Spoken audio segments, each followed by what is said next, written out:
รายการธรรมะเพื่อสืบสานเพิ่มแรงบันดาลใจจากวัดชัยสถานหรือรายการธรรมะภาคบ่ายซึ่งรายการนี้มีประจำวันพุธของสัปดาห์ทุกสัปดาห์ทุกวันพุธมี1 วันต่อสัปดาห์หนึ่งซึ่ง รายการนี้ก็ได้รับความเมตตาจากทางนายสถานีพระครูสมุวิสุวัตรวรจิตโจคอยอำนวยความสะดวกให้กับทางรายการและมีผู้ดำเนินรายการคือท่านอาจารย์พระครูประภัสชัยคุณเจ้าคณะตำบลสันปุเลยเขต 2เจ้าวาดวัดชัยสถานหรือว่าวัดป่าเสาน้อยพร้อมกับผมอาตมาภาพพระครูสิริอมราภิรัตน์เป็นผู้ดำเนินรายการนำธรรมะมาฝากกับท่านผู้ฟังเป็นประจำวันพุธเวลาบ่ายโมงถึง3 โมงเวลา2 ชั่วโมงเต็มๆที่เราจะได้ฟังธรรมะคำสอนของพระสัมมาสัมพุทธเจ้าซึ่งเป็นสิ่งที่เป็นมงคลชีวิตที่เราได้มีโอกาสฟังธรรมะคำสอนของพระพุทธเจ้ากาเลนะธรรมัสสวนังการฟังธรรมเป็นมงคลในมงคล38ประการซึ่ง วันนี้นั้นต่างรายการก็เจริญพรโมทนากับศรัทธาที่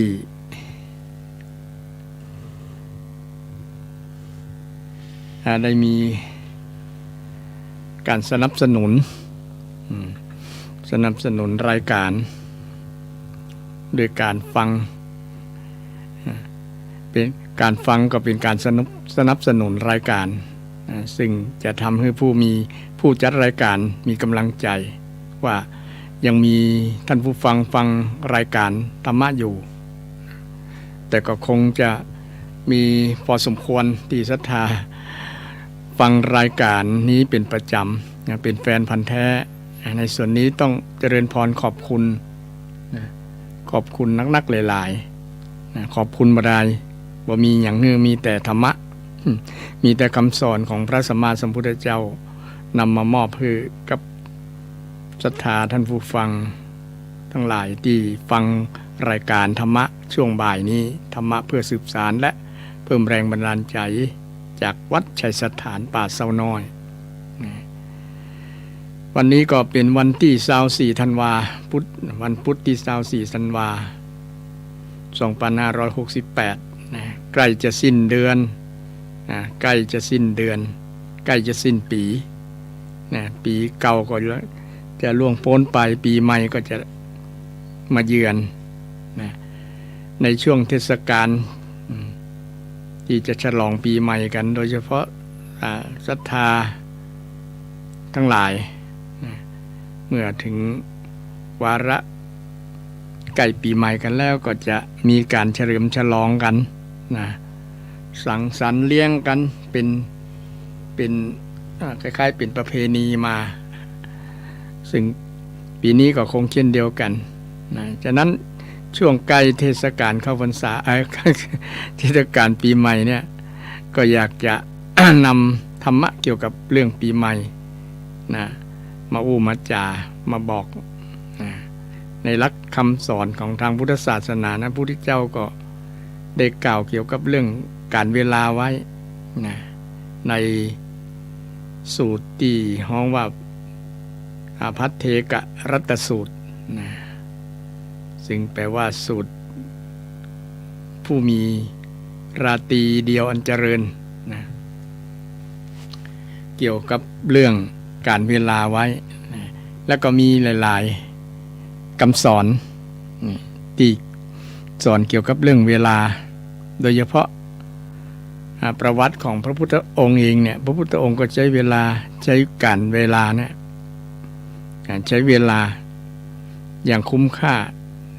45 พรรษาที่พระองค์ ทรงแสดงธรรมทรงเผยแผ่ธรรมะเผยแผ่ศาสนาเนี่ยพระองค์ก็ใช้เวลาเนี่ยทุ่มเทกับเรื่องเกี่ยวกับการเผยแผ่ก็ใช้การเวลาอย่างมีประสิทธิภาพและก็ได้ประสิทธิผลนะคือใช้เวลาคุ้มค่าใช้เวลาเป็นประโยชน์ซึ่งมีพระองค์พระสัมมาสัมพุทธเจ้าของเราเป็นต้นแบบเป็นแบบอย่างที่ดีในการใช้เวลาให้เป็นประโยชน์นะการที่พระองค์ได้ใช้เวลาเป็นประโยชน์เนี่ยนะครับเป็นประโยชน์ทั้งประโยชน์ตัวพระองค์เองแล้วก็เป็นประโยชน์ แก่พหุชนนะพหุชนตายะนะเพื่อความเกื้อกูลอนุเคราะห์แก่คนแก่ชาวโลกนะโลกานุกัมปายะซึ่งเป็นประโยชน์แก่ชาวโลกนะชาวโลกบอกว่าจะเป็นคนชนชาติใดก็ตามคนชนชาติใดก็ตามพระองค์มีความปรารถนาจะทรงกรุณามีทรงกรุณาธรรมมีพระมหากรุณาธิคุณช่วยให้คนได้พ้นจากทุกข์พระมหากรุณาเนี่ยเป็นธรรมะที่สูงกว่าเมตตาเพราะพระองค์ได้ทรงบำเพ็ญพระมหากรุณาธิคุณในช่วงที่พระองค์ตรัสรู้แล้วด้วยความมีเมตตาทั้งมีกรุณาธรรมกรุณานี่คือมีจิตมีใจที่จะอยากให้คนอื่นได้พ้นจากทุกข์หันคนอื่นมีความทุกข์แล้วก็อยากจะให้คนซึ่งเป็นความอยากที่ดี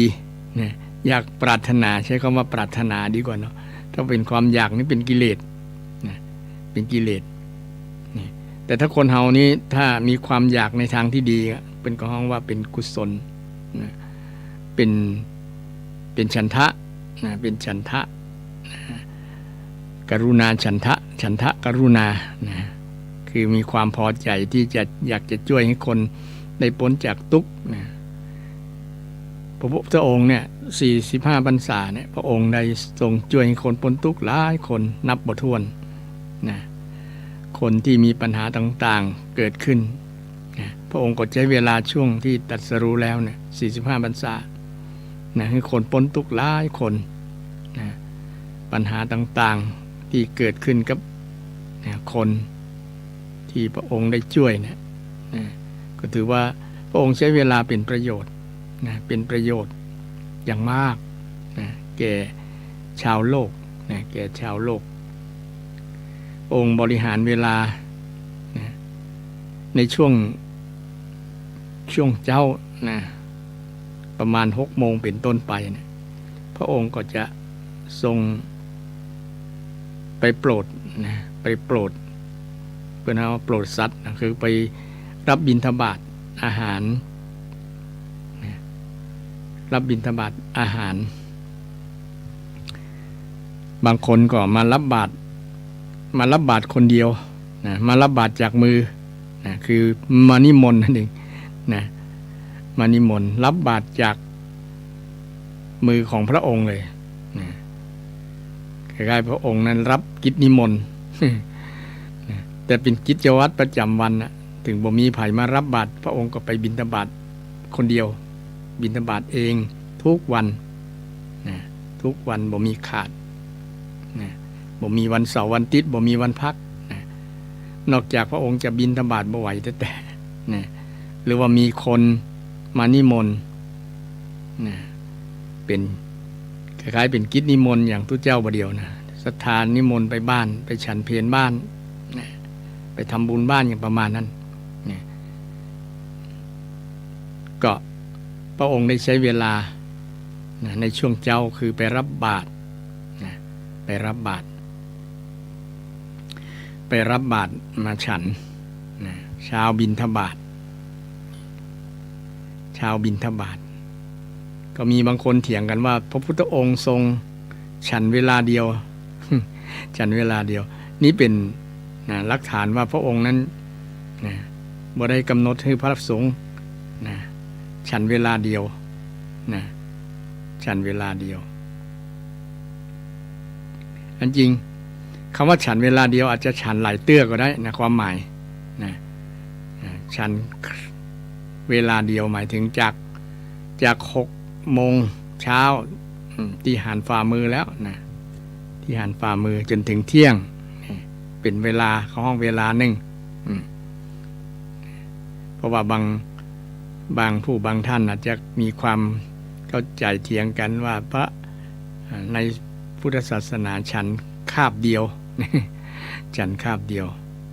ฉันเวลาเดียวฉันครั้งเดียวฉันครั้งเดียวฉันครั้งเดียวซึ่ง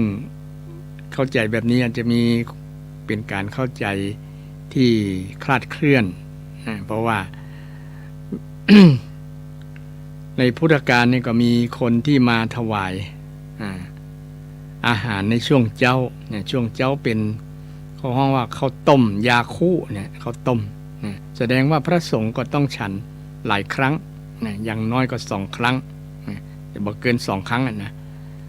2 ครั้ง2 ครั้งเข้า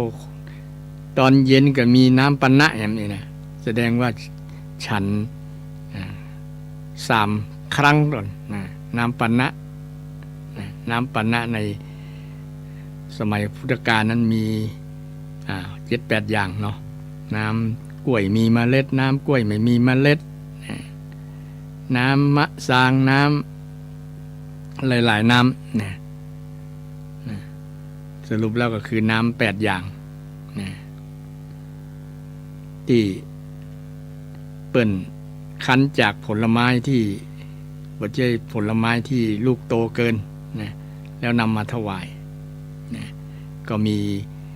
บทวินัยบัญญัติไว้ให้ได้ให้แก้ไขเรื่องการคบฉันของพระสงฆ์สามเณร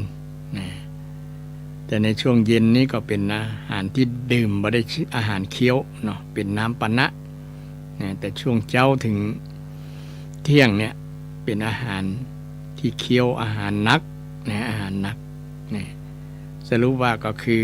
พระสงฆ์ไม่ได้ฉันครั้งเดียวแต่ฉันเวลาเดียวนั้นอาจจะถูกเข้าใจถูกต้องอยู่ฉันเวลาคือตั้งแต่เวลา6 นาฬิกาถึงเที่ยงถึงเที่ยงเป็นการฉันอาหารบางสำนักบางที่บางแห่งเพิ่นก็ฉันในบาทฉันเมินเป็นชั่วโมงละเพิ่นก็อาจจะฉันครั้งเดียวฉันครั้งเดียวได้แต่ลักวินัยเพิ่นก็อนุญาตให้ฉันได้ไม่เกินเวลาตั้งแต่6 โมงถึงเที่ยงนอกจากนั้นเป็นเวลาวิกาลเวลาวิกาละโภชนาเวรมณีเว้นจากการฉันโภชนาหาร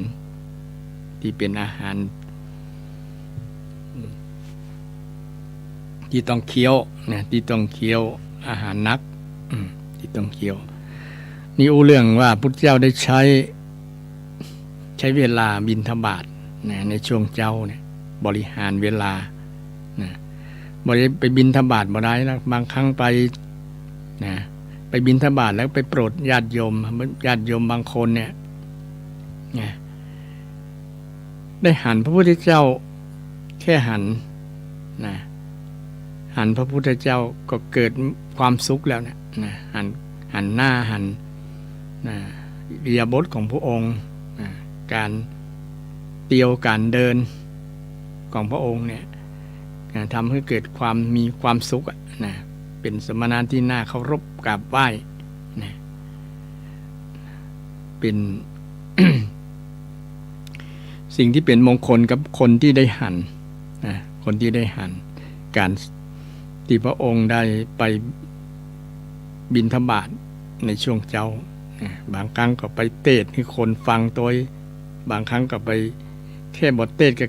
แค่บิณฑบาตเนี่ยก็เป็นการสอนอย่างหนึ่งสอนให้คนได้รู้หลายอย่างสอนให้คนได้เกิดศรัทธาได้เกิดศรัทธาเกิดความเลื่อมใส ในพุทธเจ้าพระองค์ก็ทำเป็นเป็นแบบอย่างของวงตระกูลของพระนะวงตระกูลของพระสงฆ์เพราะว่าพระสงฆ์องค์เจ้าบ่มีการทำมาหากินนะประกอบอาชีพเหมือนฆราวาสนะอาชีพของพระสงฆ์ก็คือการนำบาตรมาขอนะเพราะว่าภิกษุแปลว่าผู้ขอนะแต่ไม่ได้ขอด้วยกำอุกำจาขอด้วยกิริยาไผจะใส่บ่ใส่ก็ตามนะเรื่องการบิณฑบาตเนี่ยนะชาวล้านนานะโดยเฉพาะชาวเชียงใหม่ของเราก็เป็นคนหุ่มนะทำบุญนะใส่บาตรพระสงฆ์องค์เนรถึงแม้ว่าพระสงฆ์องค์เนรจะนักจะหลายบางวัดเนี่ยเป็น100 200 300ก็มีเนาะวัดใหญ่นะก็ต้องไปบิณฑบาตบางครั้งไปทับเส้น ไปเจอกันไปสวนกันนะศรัทธาก็ยังได้ช่วยกันนะใส่หลายๆรูปหลายตนในส่วนนี้ก็ต้องอนุโมทนาสาธุกับศรัทธาที่ช่วยอุปถัมภ์ประทานพระสงฆ์องค์เนรที่เป็นลูกพระลูกเนรนะถึงแม้บอกจะลูกหลานเฮาก็ตามแต่ว่าถือว่าเป็นพระสงฆ์องค์ข้าเจ้าที่เป็นตัวแทนของพระสงฆ์ตัวแทนของพระศาสนาเป็นสัญลักษณ์นะสามเณโรนี่สามเณรก็เป็นเหล่าก่อของสมณะนะเป็นเหล่าก่อเป็นผู้สืบทอดต่อนะบางรูปบางองค์เนี่ยบวชตั้งแต่เป็นสามเณรน้อยๆนะก็จนได้เป็กเป็นตุเจ้านะก็เปิดทำให้ เป็นคุณูปการต่อพระศาสนาหลายวัดหลายวาในส่วนนี้ต้องกราบขอบคุณในจิตใจของครูบาอาจารย์ที่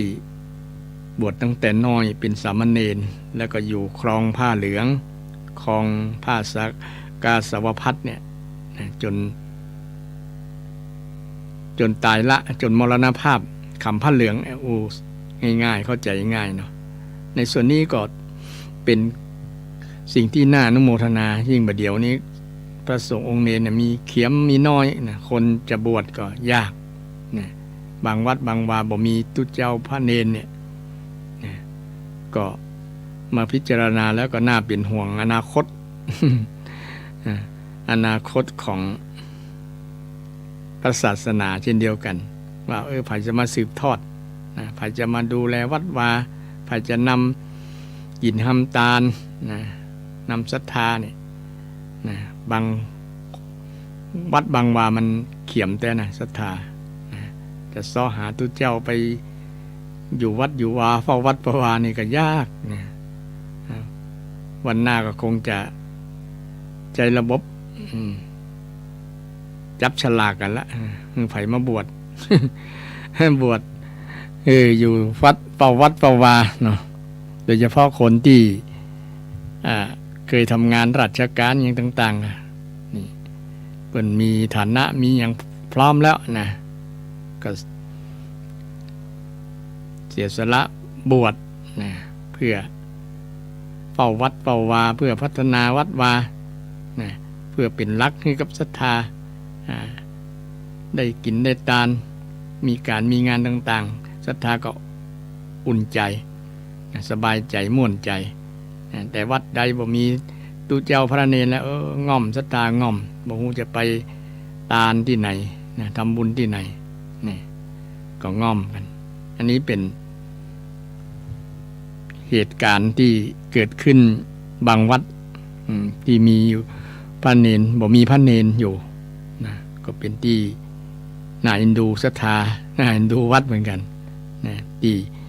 สถานการณ์ปัจจุบันยิ่งคนบัดเดี๋ยวนี้บ่ค่อยมีลูกมีเต้ากันเนาะถึงมีลูกก็บ่สนับสนุนให้มาบวช เพราะว่าคล้ายว่าจะตัดอนาคตเปิ้นนะคนที่จะมาบวชเป็นบวชเพื่อนิพพานนี่ยาก บวชเพื่อนิพพานบ บวชเพื่อเสียสละนะบวชเพื่อปลดเปลื้องทุกข์บวชด้วยศรัทธานี่หายากซ้อยากฉะนั้นไปบ้านใดศรัทธาบ้านใดที่มีพระสงฆ์องค์เจ้าอยู่กับคนประคับประคองนะอารมณ์อร่วยกันไปแต่บางครั้งกับพิษพ่องทั้งยังพ่องก็มีเนาะธรรมดาพระสงฆ์ก็เอาโคนทำนะเพียงแต่มีผ้าเหลืองเป็นสัญลักษณ์นะเป็นยูนิฟอร์มเป็นแบบนะแบบว่าอันนี้นะเป็นตุเจ้านะถ้าคลองผ้าเหลืองโกนผมแต่ก็ต้องอาศัยการเวลาในการคัดเกลาจิตใจคัดเกลาจิตใจคือพัฒนาตนเองเข้าสู่ความเป็นสมณะสารูปความเป็นพระอริยะตามลำดับไปอันนี้อู้เรื่องการใช้เวลาของพระสัมมาสัมพุทธเจ้าโยงมาถึงเรื่องพระเนรเนาะการบุญทบาทเนี่ยก็เป็นกิจวัตรของพระสงฆ์องค์เจ้าที่พระพุทธเจ้าของเฮาได้เคยปฏิบัติมาเป็นต้นแบบเป็นแบบอย่างที่ดีนะเป็นแบบอย่างที่ดีนะแต่บางบ้านนะบางที่บางแห่งตุเจ้าเปิ้นคือมีบุญน่ะตุเจ้ามีบุญที่มีศรัทธาญาติโยมปวารณาไว้ท่านบ่ต้องกุมบาตรแล้วเนอะนะว่าแก่ตัวแล้วไปลำบากนะข้าเจ้าจะมาส่งเข้าที่วัดที่วาวนะบางบ้านบางที่เพิ่นก็เก็บสตังค์เข้ามื้อเนาะเข้ามื้อแป้งกับข้าวกับปลาถวายนะบ่คือพระสงฆ์เจ้าลำบากแต่ก็หน้าที่ของพระสงฆ์ก็คือบิณฑบาตนั่นแหละนะบิณฑบาตนะบางทีแม้แต่เปิ้นร่างกายพระสงฆ์องค์เจ้าครูบาอาจารย์บางรูปนะเปิ้นบ่สบายเปิ้นก็ยังใช้ตัวช่วยนะเช่นนั่งรถวีลแชร์นะบิณฑบาตนี่เป็นต้น เพื่อรักษากิจวัตรในข้อนี้ไว้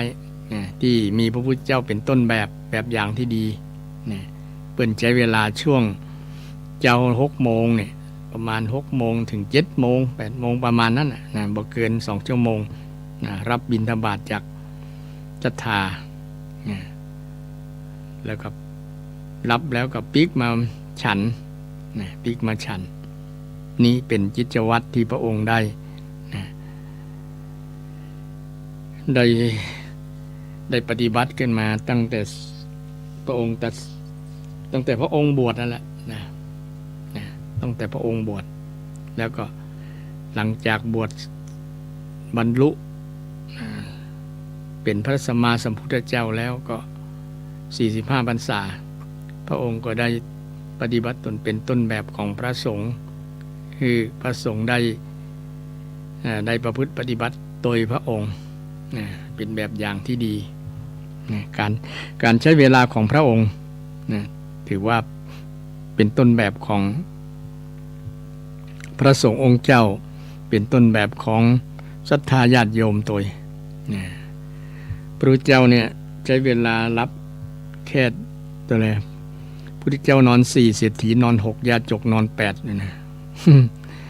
ใครที่เป็นผู้รู้เป็นบัณฑิตเนี่ยมีพระพุทธเจ้าเป็นต้นเนี่ยนอน4 ชั่วโมงเนี่ยนอนแบบมีสติเนี่ยก็ถือว่าเพียงพอ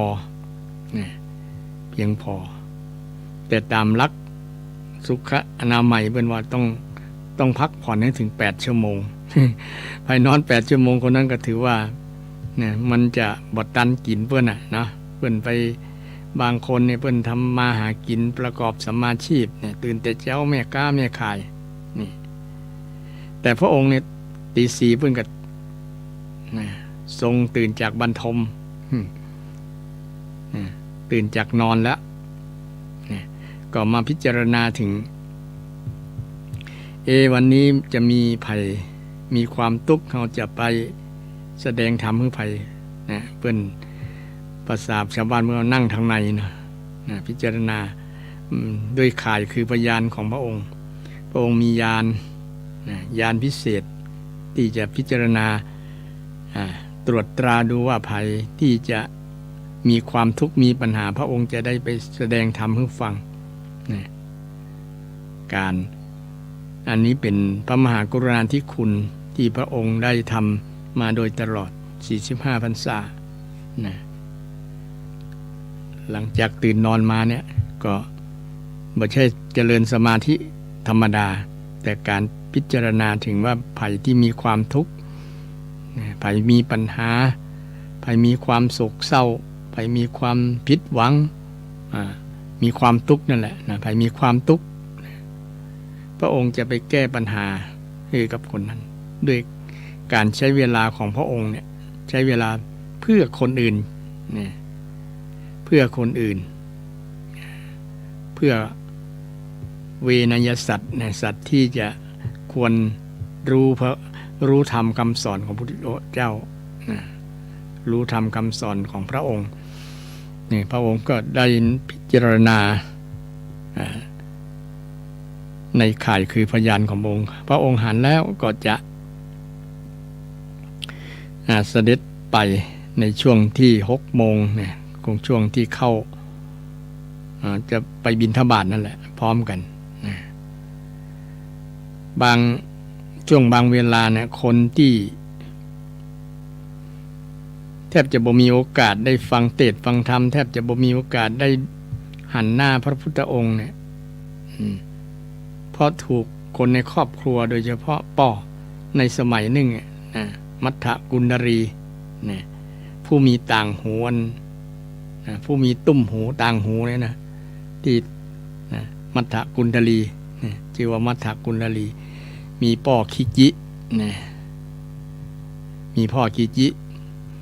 จะได้เลี้ยงลูกมาเนี่ยลูกบ่สบายเป็นเจ็บเป็นเอ็นวุ่นเป็นโรคเป็นภัยก็บ่นำไปหาหมอก็ไปถามคนที่รู้จักยาไปถามหมอแล้วว่าคนเป็นนี้จะเอายาอย่างกินนะจะรักษาอย่างเพิ่นก็ว่าเอายาเนี่ยบางครั้งเพิ่นก็ปัดลำควานลำคาญเป็นว่านี่อย่างไม่ชี้จี้แต่ว่าลูกจะตายแล้วก็ยังบ่นำไปโรงยาไปหาหมอไปรักษาไปถามยาว่าจะเอาสมุนไพรอย่างจะเอาอย่างไปรักษาอย่าง คือบอกว่ามันเสี่ยงนักประมาณนั้นบ่ได้ต้องไปเสี่ยงกล้าหมอกล้ายากล้าอย่างที่เพิ่นมีอยู่แล้วด้วยความตนีทีเหนียวของป่อก็เลย ไปเสาะเอายาคนเดียวมารักษาคนที่บ่ฮู้บ่ได้เรียนรู้บ่มีประสบการณ์เหมือนหมอชีวกกรมพัฒน์เพิ่นฮู้เนาะอันอย่างยาอย่างที่รักษาอย่างนี้แต่นี้บ่มีความรู้ก็เอามาไปเรื่อยเอาหากนั้นเอาเม็ดผลอันนั้นผลนี้มาใส่กันปรุงเป็นยาแปลงเป็นยาเอามาให้ลูกกินแทนที่ลูกจะหายครับนักหน้ากว่าเก่าอาการนักขึ้นเรื่อยๆทีนี้เมื่ออาการนักแล้วก็กลัวคนจะมาถามไทยกลัวคนจะมาหั่นสมบัติเอาลูกไว้ที่เตินที่ระเบียงนอนที่ระเบียงขนาดนั้นนะพ่อมัทธกุณรีเนี่ยอ้ายมัทธกุณรีนี่ก็ผิดหวังกับความกับป่อดีแบบมีป่อขี้จิอย่ามาจิจิแต่ว่าเอาเฮามานอนนอกนะยุงคบยุงบ่กึดเติงหัวใจลูกบ่กึดเติงหัวใจผู้เป็นลูกก็นอนวันหนึ่งพระพุทธองค์เสด็จไปก็มีเงามันสาดไปถึงเพราะว่ามัทธกุณรีนอนหันหลังให้คนบ่นอนหันหน้ามาตั้งหน้าบ้านเพราะว่าป่อสั่งพ่อบังคับไว้กว่าคนจะมาถามเป็นยังเป็นเจ็บเป็นเอ็นโอนคนเอา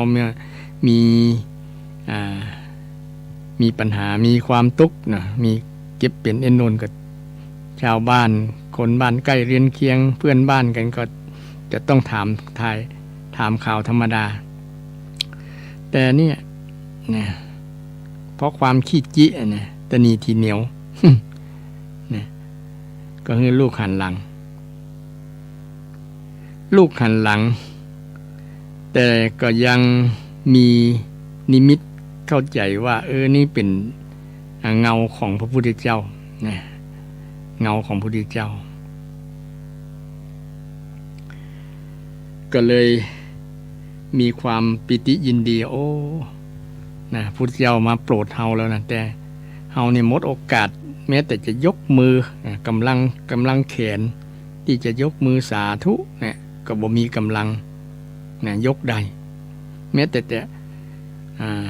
พลิกตัวนะกับหลังมาอยู่ตั้งหน้าก็ยากนะทำบ่ได้แต่เพียงแต่มีจิตใจอนุโมทนาสาธุนะข้าพเจ้านี่มีบุญน้อยนะอาศัยป่อเป็นคนขี้จิตะนีทีเหนียวเนี่ยเลยบ่มีโอกาสได้ใส่บาตรได้ทำบุญนะใส่บาตรได้ทำบุญนะก็ขอยิตที่เป็นศรัทธาเนี่ยน้อมนะถวายเป็นพุทธบูชานะเกิดชาติหน้าฉันใดขอให้ได้พบขอให้ได้ฟังธรรมขอให้ได้ทำบุญทำกุศลนะในพระพุทธศาสนานะจิตใจน้อมไปในกุศลในบุญในกุศลนะพุทธองค์ก็หูวาระจิตที่มัทธกุณฑลีคิดในใจก็อนุโมทนาสาธุมาคนเราขอให้มีจิตเจตนาที่เป็นที่ตั้งเนี่ยบุญก็จะเกิดกับจิตใจที่เราถึงแม้ว่าร่างกายจะบ่เอื้ออำนวยนะร่างกายบ่เอื้อต่อการทำต่างๆแต่ว่าใจเราอยู่กับสิ่งที่เป็นบุญกุศลก็ถือว่าได้บุญได้กุศลแล้วนะเมื่อกระแสพระราชดำรัสตัดถึงเหมือนกับอู่อยู่ใกล้ๆพระองค์ก็ยืนอยู่ตั้งหน้าบ้าน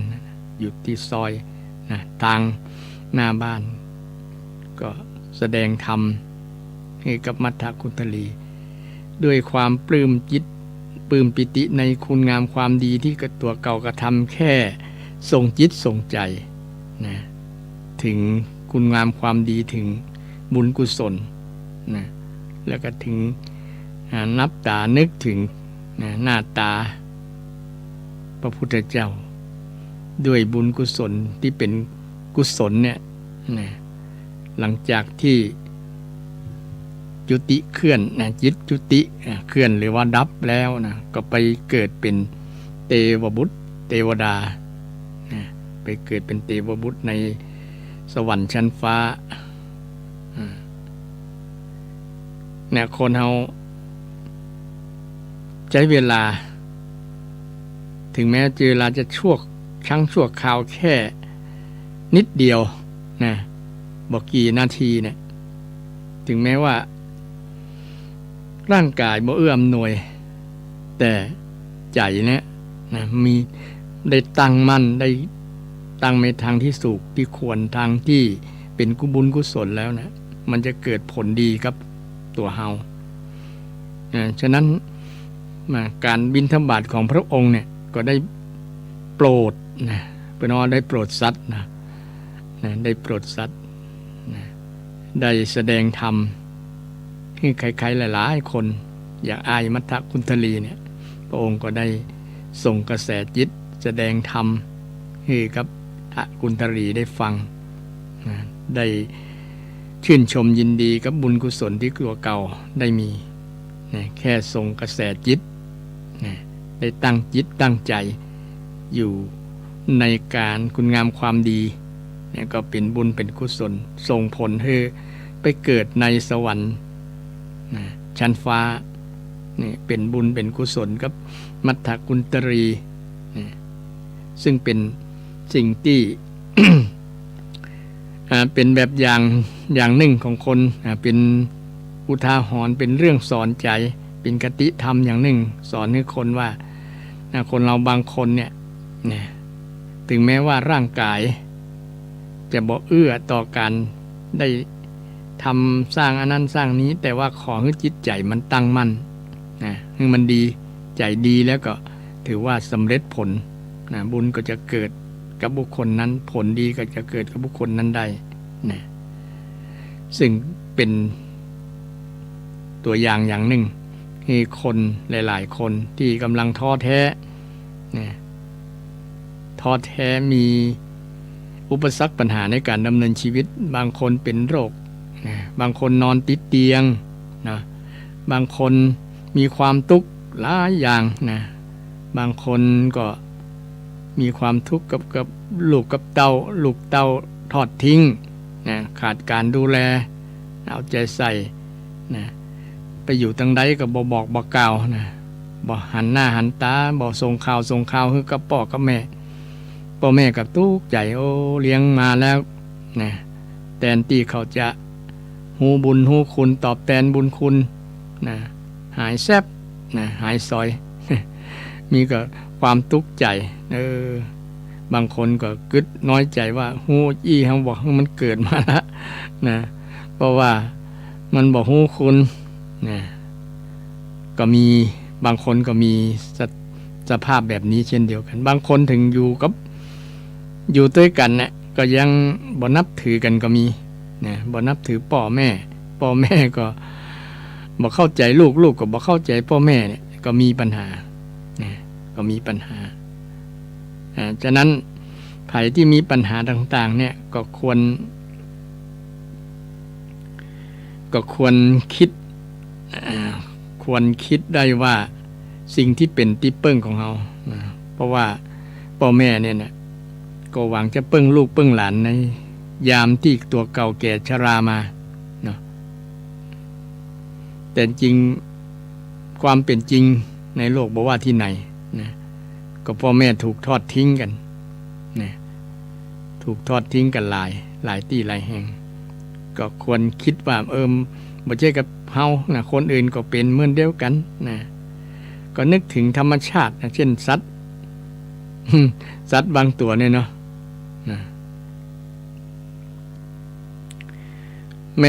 พ่อแม่ออกมันมาแล้วบางครั้งมันก็บ่ฮู้หยังแล้วมันเติบใหญ่ปีกก้าขาแข็งแล้วมันก็ไปของมันมันบ่ปิกมาที่เก่าแล้วมันบ่มาหาพ่อหาแม่มันแล้วแต่นั้นเป็นสัตว์นะแต่บางสัตว์บางตัวนี่ก็ได้รับการพัฒนามันก็ยังคือเติงหาพ่อหาแม่มันก็มาหาดูก็มีหลายเริ่มมีนักแต่ละคนมันจะเอาอย่างสัตว์ ต่างๆพ่อแม่สร้างให้มันมาเกิดแล้วมันกับบ่ฮู้คูบุญคุณบ่ฮู้กุลฮู้บุญฮู้คุณอย่างก็ถือว่าเป็นกรรมเก่าเขาแล้วกันเนาะศรัทธาเขาอาจจะเคยละพ่อละแม่เขา ในอดีตบ่ใช่ในเฉพาะชาตินี้ในอดีตที่เขานึกถึงอดีตมาได้เพราะว่าเขาจะบ่มีญาณที่จะระลึกชาติในอดีตได้เพราะว่าด้วยความที่เขาบ่มีสติสมบูรณ์นี่เองบ่มีสัญญาความจำที่มั่นคงอยู่แน่ๆเพราะมันเป็นอนิจจังว่านะแต่ถ้ามีสติเนี่ยมันจะจำได้เหมือนอย่างพระอานนท์เนี่ยจำพระสูตร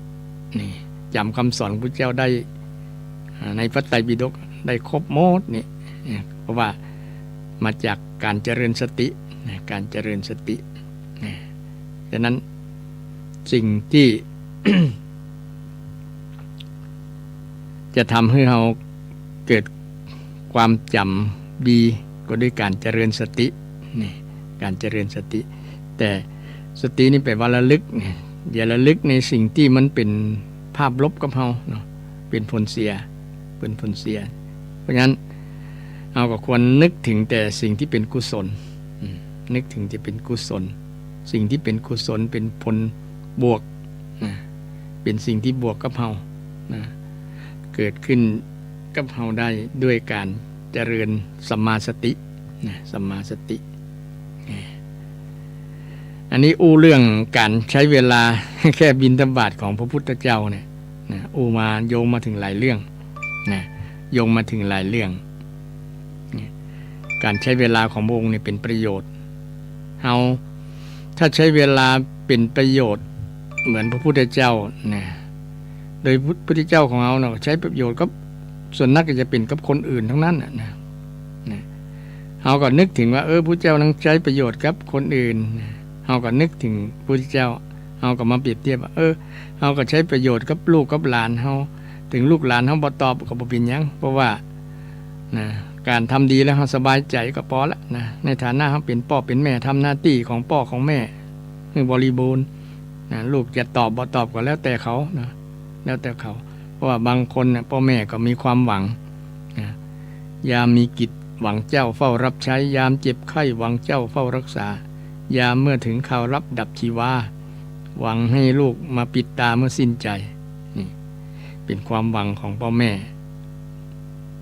แต่ก็ส่วนนักจะผิดหวังกันผิดหวังเพราะเฮาไปหวังเนาะไปหวังกับสิ่งที่ยังบ่เกิดขึ้นนะหวังอนาคตข้างหน้าเนี่ยจะมีค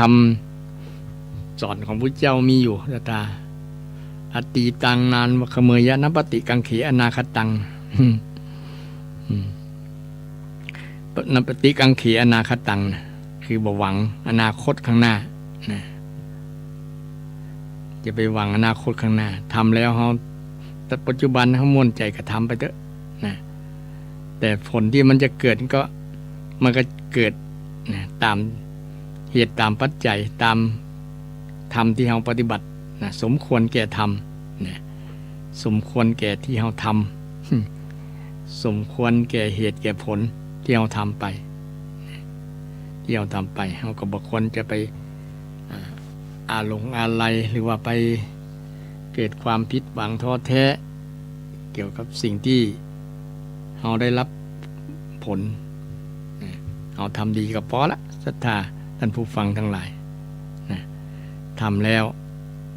อย่างน้อยเฮาก็มีโอกาสมีเวลา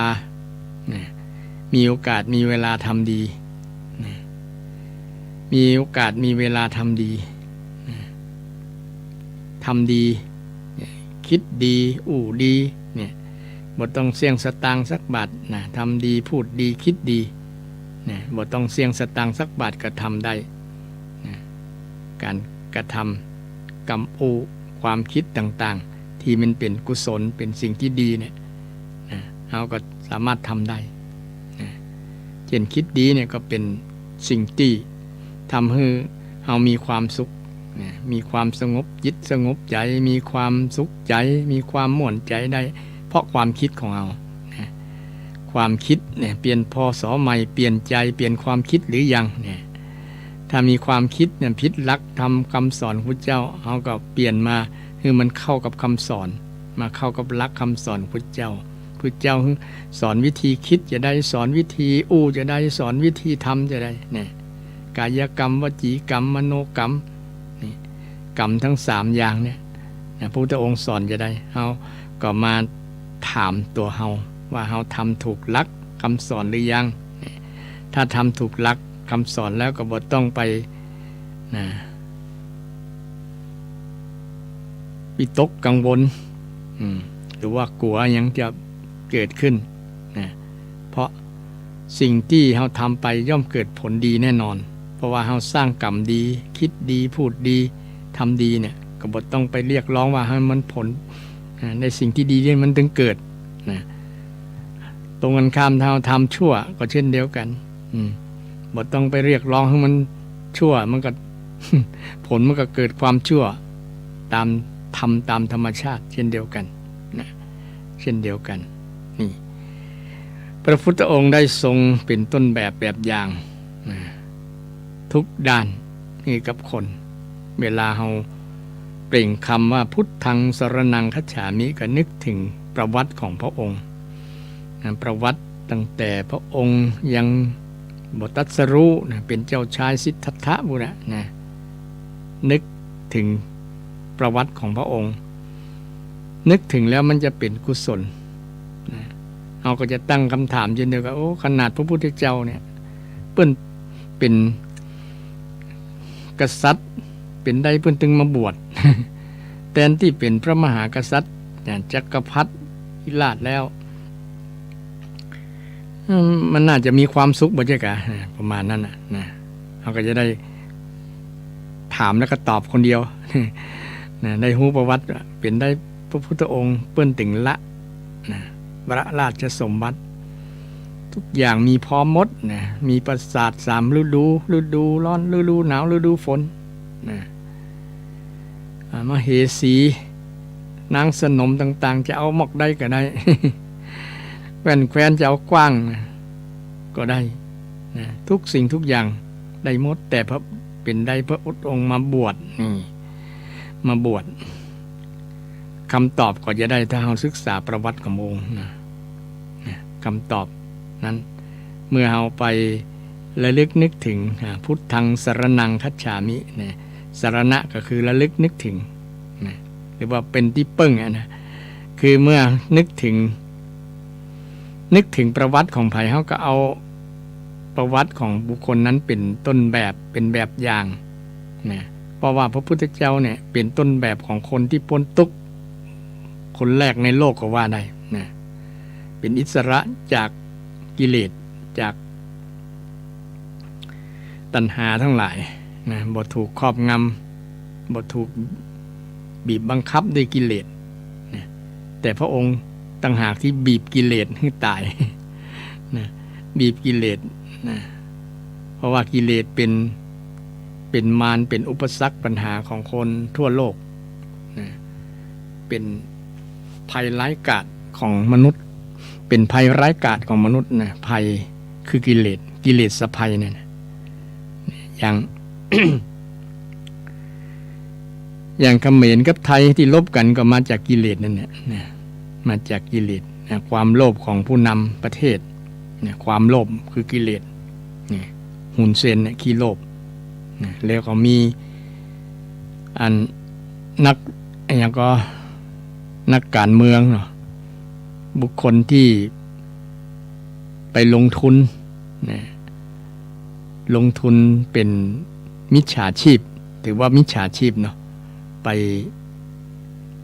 เป็นอาชีพที่บทถูกศีลธรรมบทถูกกฎหมายเช่นไปตั้งคาสิโนไปค้า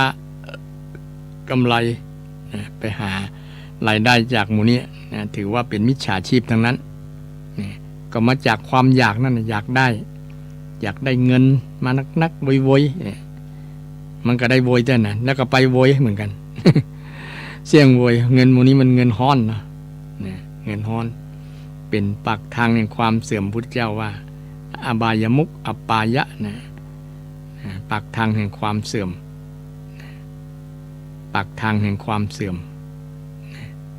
ไผ่เดินมาปากทางนี้เสื่อมทุกรายเสื่อมทุกรายแม้แต่คนที่เป็นเจ้ามือก็เสื่อมเช่นเดียวกันนี่ก็เขาจะหันในคลิปที่F16 ไปทิ้งไข่ทิ้งระเบิด ที่ตึกที่มีการทำการมิจฉาชีพมีสแกมเมอร์ก็มีคอลเซ็นเตอร์พวกนี้นะ ที่หลอกลวงหลายๆคนที่มีประสบการณ์เจอเองกับตัวนะจะมีโทรศัพท์ว่ามาจากธนาคารก็มาจากนั่นนี่เป็นตำรวจเป็นยังโทรมาใส่ลายปักปั๊มเฮาเพื่อที่จะให้เฮาเนี่ยได้โอนสตังค์ไปอย่างต่างๆเนี่ยคงจะมีหลายๆท่านหลายคนที่เจอหมู่หลอกลวงหมู่18มงกุฎสแกมเมอร์หมู่ทุนสีเทาทั้งหลายนะก็มาจากกิเลสทั้งนั้นมาจากความอยากได้ทีนี้อยากได้เนี่ยเป็นได้บทธรรมตามคำสอนพุทธเจ้าก็บอกว่าถ้าอยาก มีเงินก็ต้องทำงานจึงผ่านภพเนี่ยอยากรวยมีในคำสอนพุทธเจ้านะสอนอยู่หรอนะคาถารวยเนี่ยอุอากาสะนะก็มันทำงานทำการทำงานนะมันอุทธานสัมปทาคือมันขยันนะคนที่มีเงินมีทองเนี่ยต้องมีความหมั่น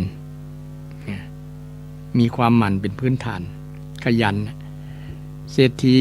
ทุกรายนั่นแหละมาจากขยันนั่นแหละถึงแม้เขาจะประกอบมิจฉาชีพกันนั้นแต่เขาก็มีความหมั่นอยู่ในนั้นอาจจะเป็นความหมั่นพิษนะแต่เขาต้องการเงินนะเขาต้องการเงินมันมาได้ด้วยความหมั่นนะอย่างที่มันหมู่สแกมเมอร์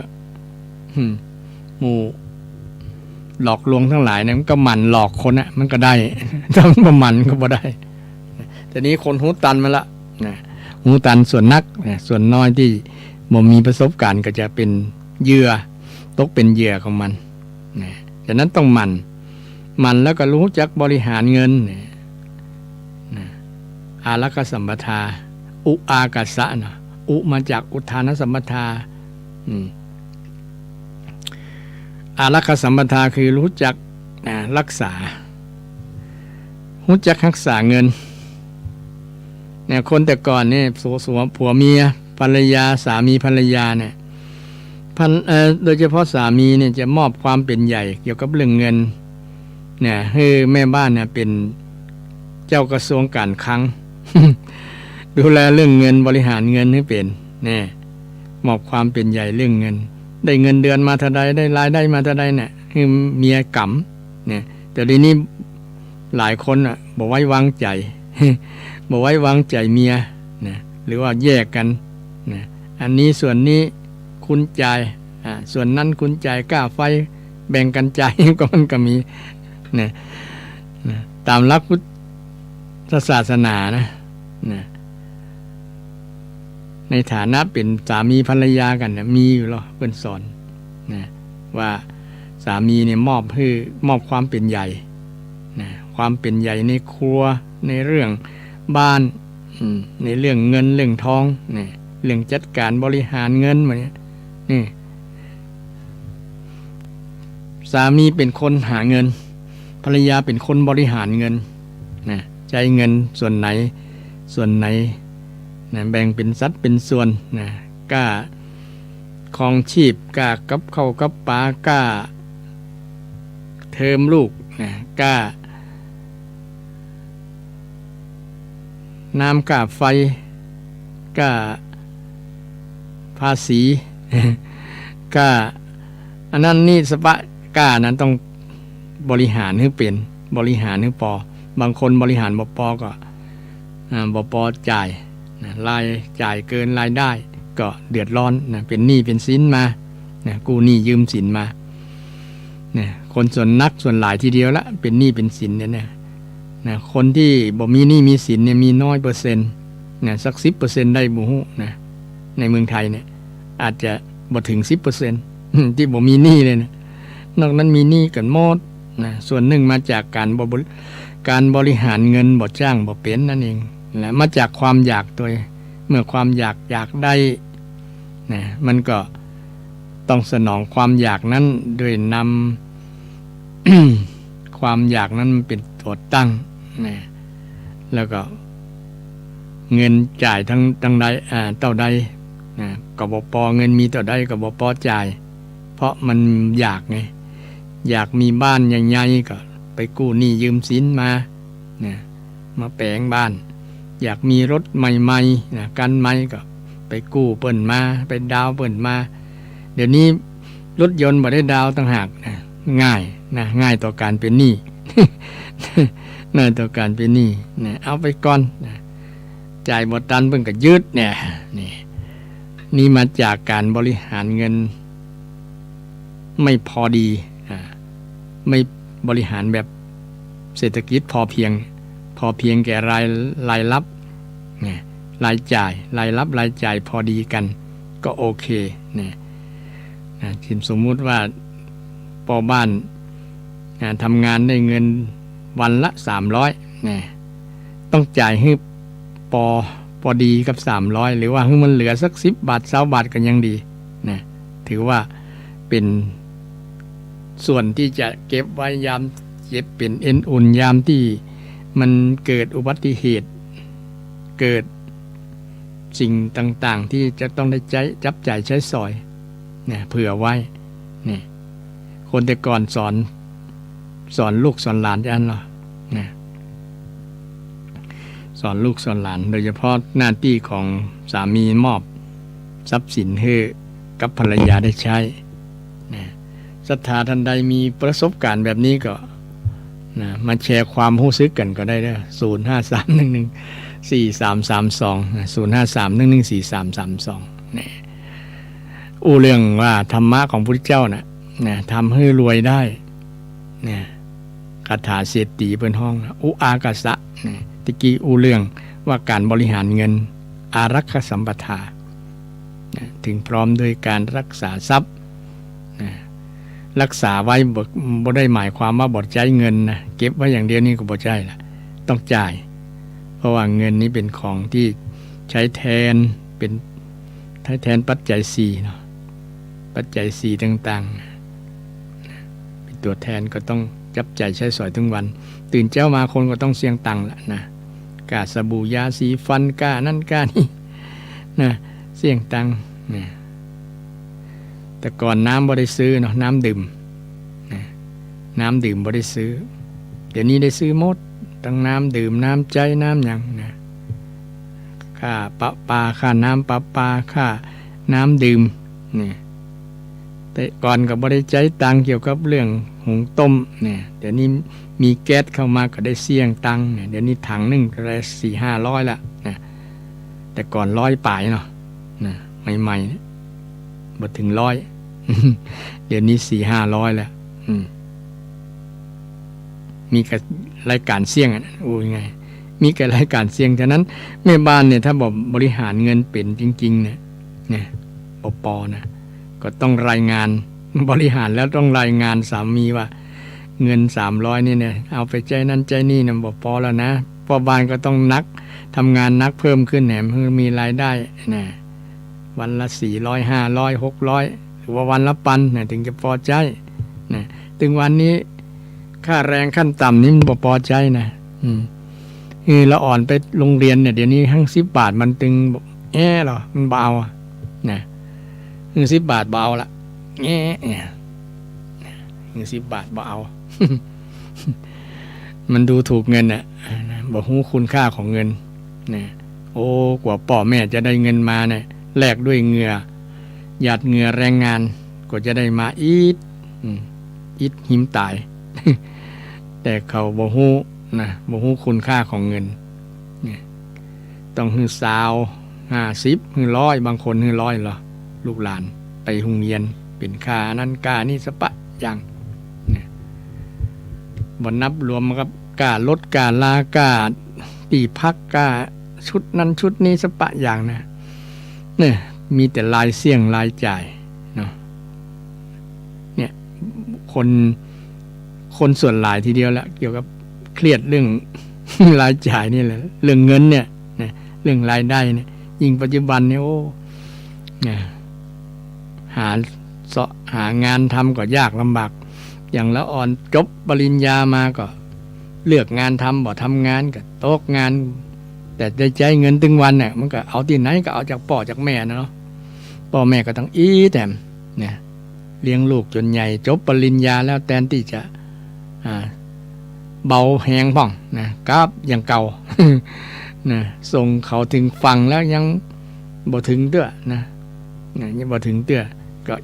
นะพ่อแม่ก็กับลูกกับหลานนะกับลูกกับหลานต้องมาบริหารเงินเมื่อเงิน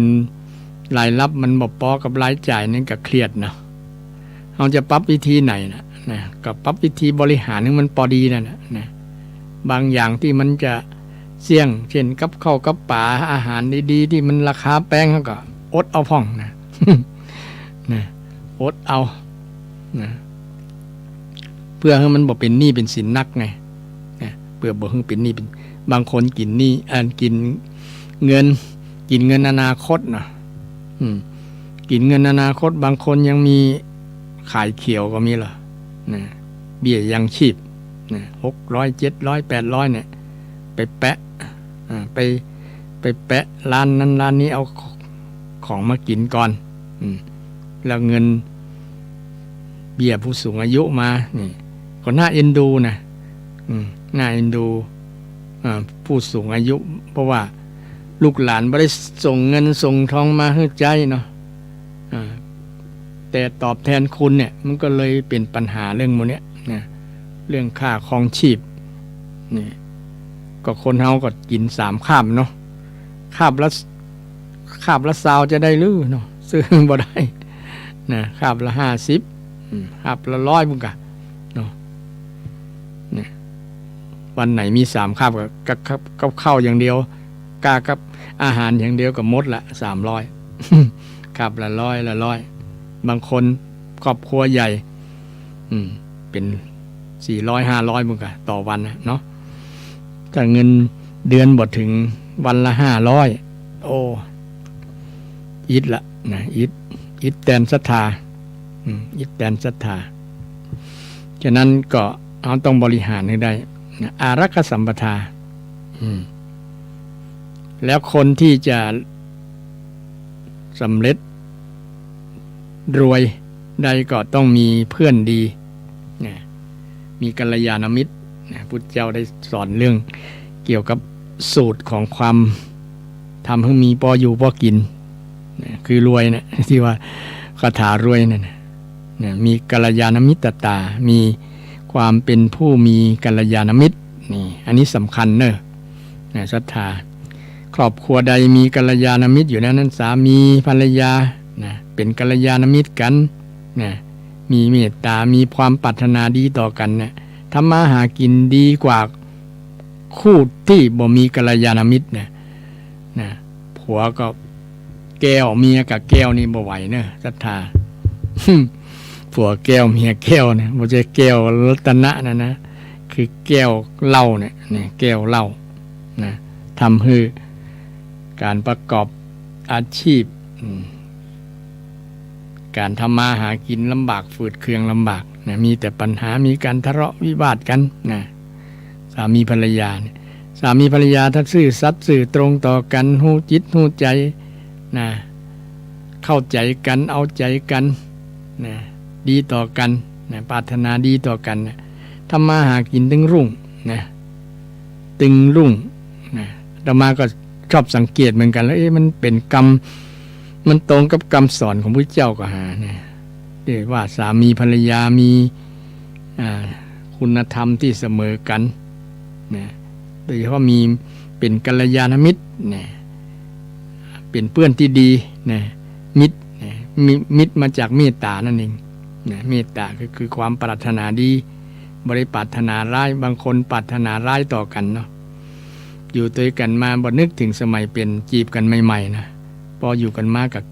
มีแต่ใกล้กันมีแต่ความบ่พอใจกันนะจับผิดกันนะบ่ไว้วางใจกันก็มีปัญหานะอยู่กันบ่ม่วนละนะทะเลาะกันตึงวันนะมันทำให้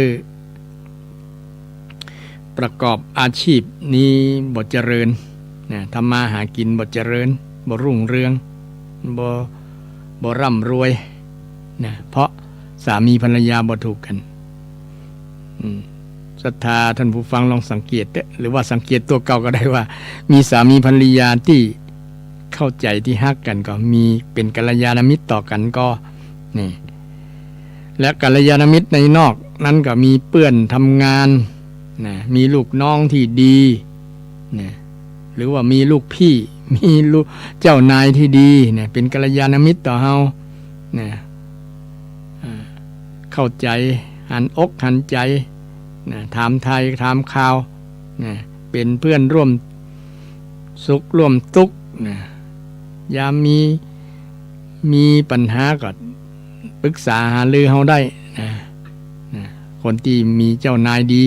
ก็ถือว่าเป็นกัลยาณมิตรนะการงานก็จะรุ่งเรืองรุ่งโรจน์ได้แต่ถ้า เจอเจ้านายที่บ่เป็นกัลยาณมิตรเอาเปรียบลูกน้องเนี่ยอยู่กันได้บ่เมินละนะมันก็จะ ไปกันบ่รอดนะอาชีพของเฮาก็จะลำบากเหมือนกันนะจะไปเสาะอาชีพไม่ที่ไหนนะหัวหน้าก็บ่เป็นกัลยาณมิตรเหี่ยแล้วนะบ่เอ็นดูลูกน้องนะยิ่งช่วงในเทศกาลปีใหม่เนี่ยเนาะถ้าหัวหน้าเจ้านายนะมอบโบนัสกะอย่างกะเนี่ยหันมอบน้ำใจให้กับลูกน้องที่เป็นฟันเฟืองสำคัญในการทำงานนะคนที่เป็นเจ้านายเนี่ยถ้าบ่มีลูกน้องนี่ก็ยากลำบากเหมือนกันนะถ้าบ่มีคนทำงานนะไปบ่รอดเหมือนกันนะจริงกันหลายรายแล้วเนาะนะหรือว่า เจ้านายบ่มีลูกน้องที่ดีก็เจ๊งเหมือนกันเจ๊งเหมือนกันต้องเป็นกัลยาณมิตรทั้งสองฝ่ายเพื่อนร่วมงานก็เป็นกัลยาณมิตรกันได้คนที่เข้าใจกันทำงานแล้วมันม่วนนะจ้าม่วนนะมันก็มีกำลังใจทำงานเมื่อมีการตั้งใจทำงานงานก็ออกมาดีผลงานก็ดีนะมันก็เป็นผลดีกับทุกคนทุกฝ่ายนะยิ่งเช่นการ คนที่มีธุรกิจมีการงานที่เช่นทำบ้านทำอย่างนั้นเพิ่นก็จะคนหันไปหันมาก็จะหันบ้านหลังนี้งามเนี่ยศาลาที่ไหนนะไผรับเหมาหัวหน้างานไผเนี่ยถามหาศาลาถามหาลูกน้องหัวหน้าก็จะ ภาคภูมิใจว่าเฮาได้ลูกน้องเป็นกัลยาณมิตรที่ดีทำงานนะบ่งานนะตั้งใจทำงานเนี่ยเป็นบุญของเฮาละที่มีลูกน้องที่ดีที่ทำให้เฮามีหน้ามีตามีเงินมีทองนะมีชื่อเสียงนะการงานก็จะมาติ๊กๆละเพราะว่าผลงานดีแล้วนะมาจากลูกน้องดีมาจากหัวหน้าดีนะเอื้อเฟื้อกันไปช่วยกันไปเนี่ยคนที่เป็นกัลยาณมิตรถือว่าเป็นปัจจัยสำคัญในการที่จะทำให้การงานเจริญได้นะการงานที่เราทำประกอบสัมมาชีพเนี่ยมันเจริญได้ดีด้วยกัลยาณมิตรนี่ถ้ามีคนที่ไม่ใช่กัลยาณมิตรเช่นคนที่ร่วมงานหรือหัวหน้างานจวนเขาไปในอบายมุขนะปีนี้นะสิ้นปีใหม่แล้วเขาจะพาไปแอลบอลบ่นะเก็บเงินได้โบนัสนักก็ตามเนี่ยไปเจอบ่อนการพนันบ่อนคาสิโนเนี่ยไปแอลนะ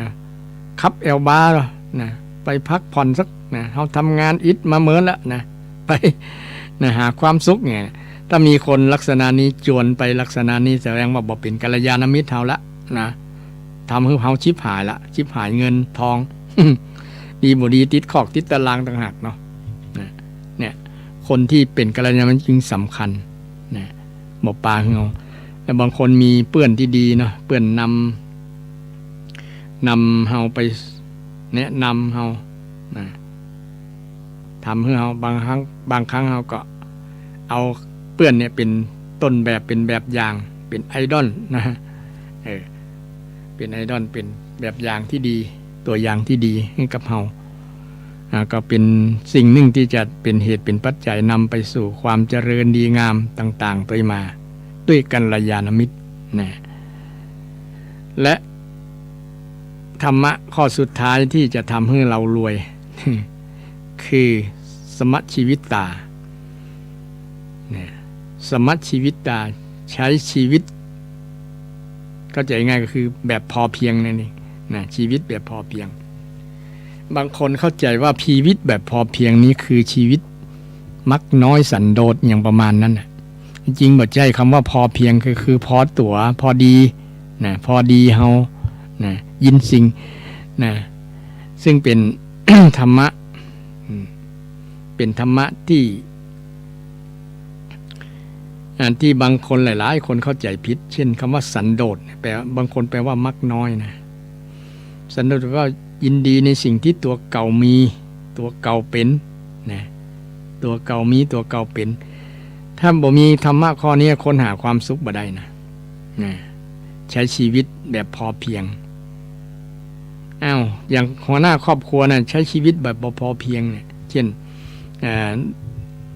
ได้เงินเดือนมานักหลายแล้วนะก็เหลิงก็ทะนงตัวว่าตัวเก่ามีปอละเนี่ย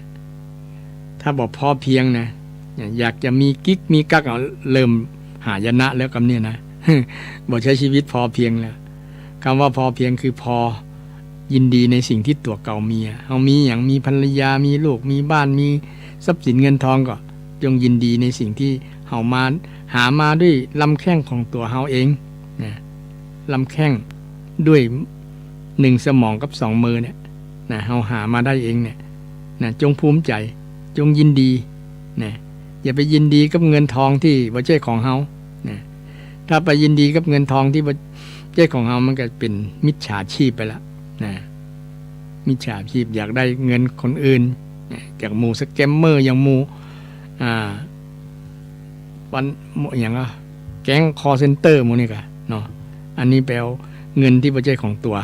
มาเป็นของตัวเก่านะเอาเงินของเปิ้นมาเป็นตัวของตัวเก่าเนี่ยเดือดร้อนนะเดือดร้อนถึงได้ ถึงได้เงินนั้นมาโดยง่ายแต่มันก็จะไปง่ายเหมือนกันบางครั้งไปมามันก็จะไปอยู่ในคอกในตารางหรือถูกตราหน้าที่สำคัญถูกตราหน้าเนี่ยนะโอ้คนนี้กันเนี่ยนะขี้โกงขี้ขโมยขี้ลักเนี่ยมันเป็นสิ่งที่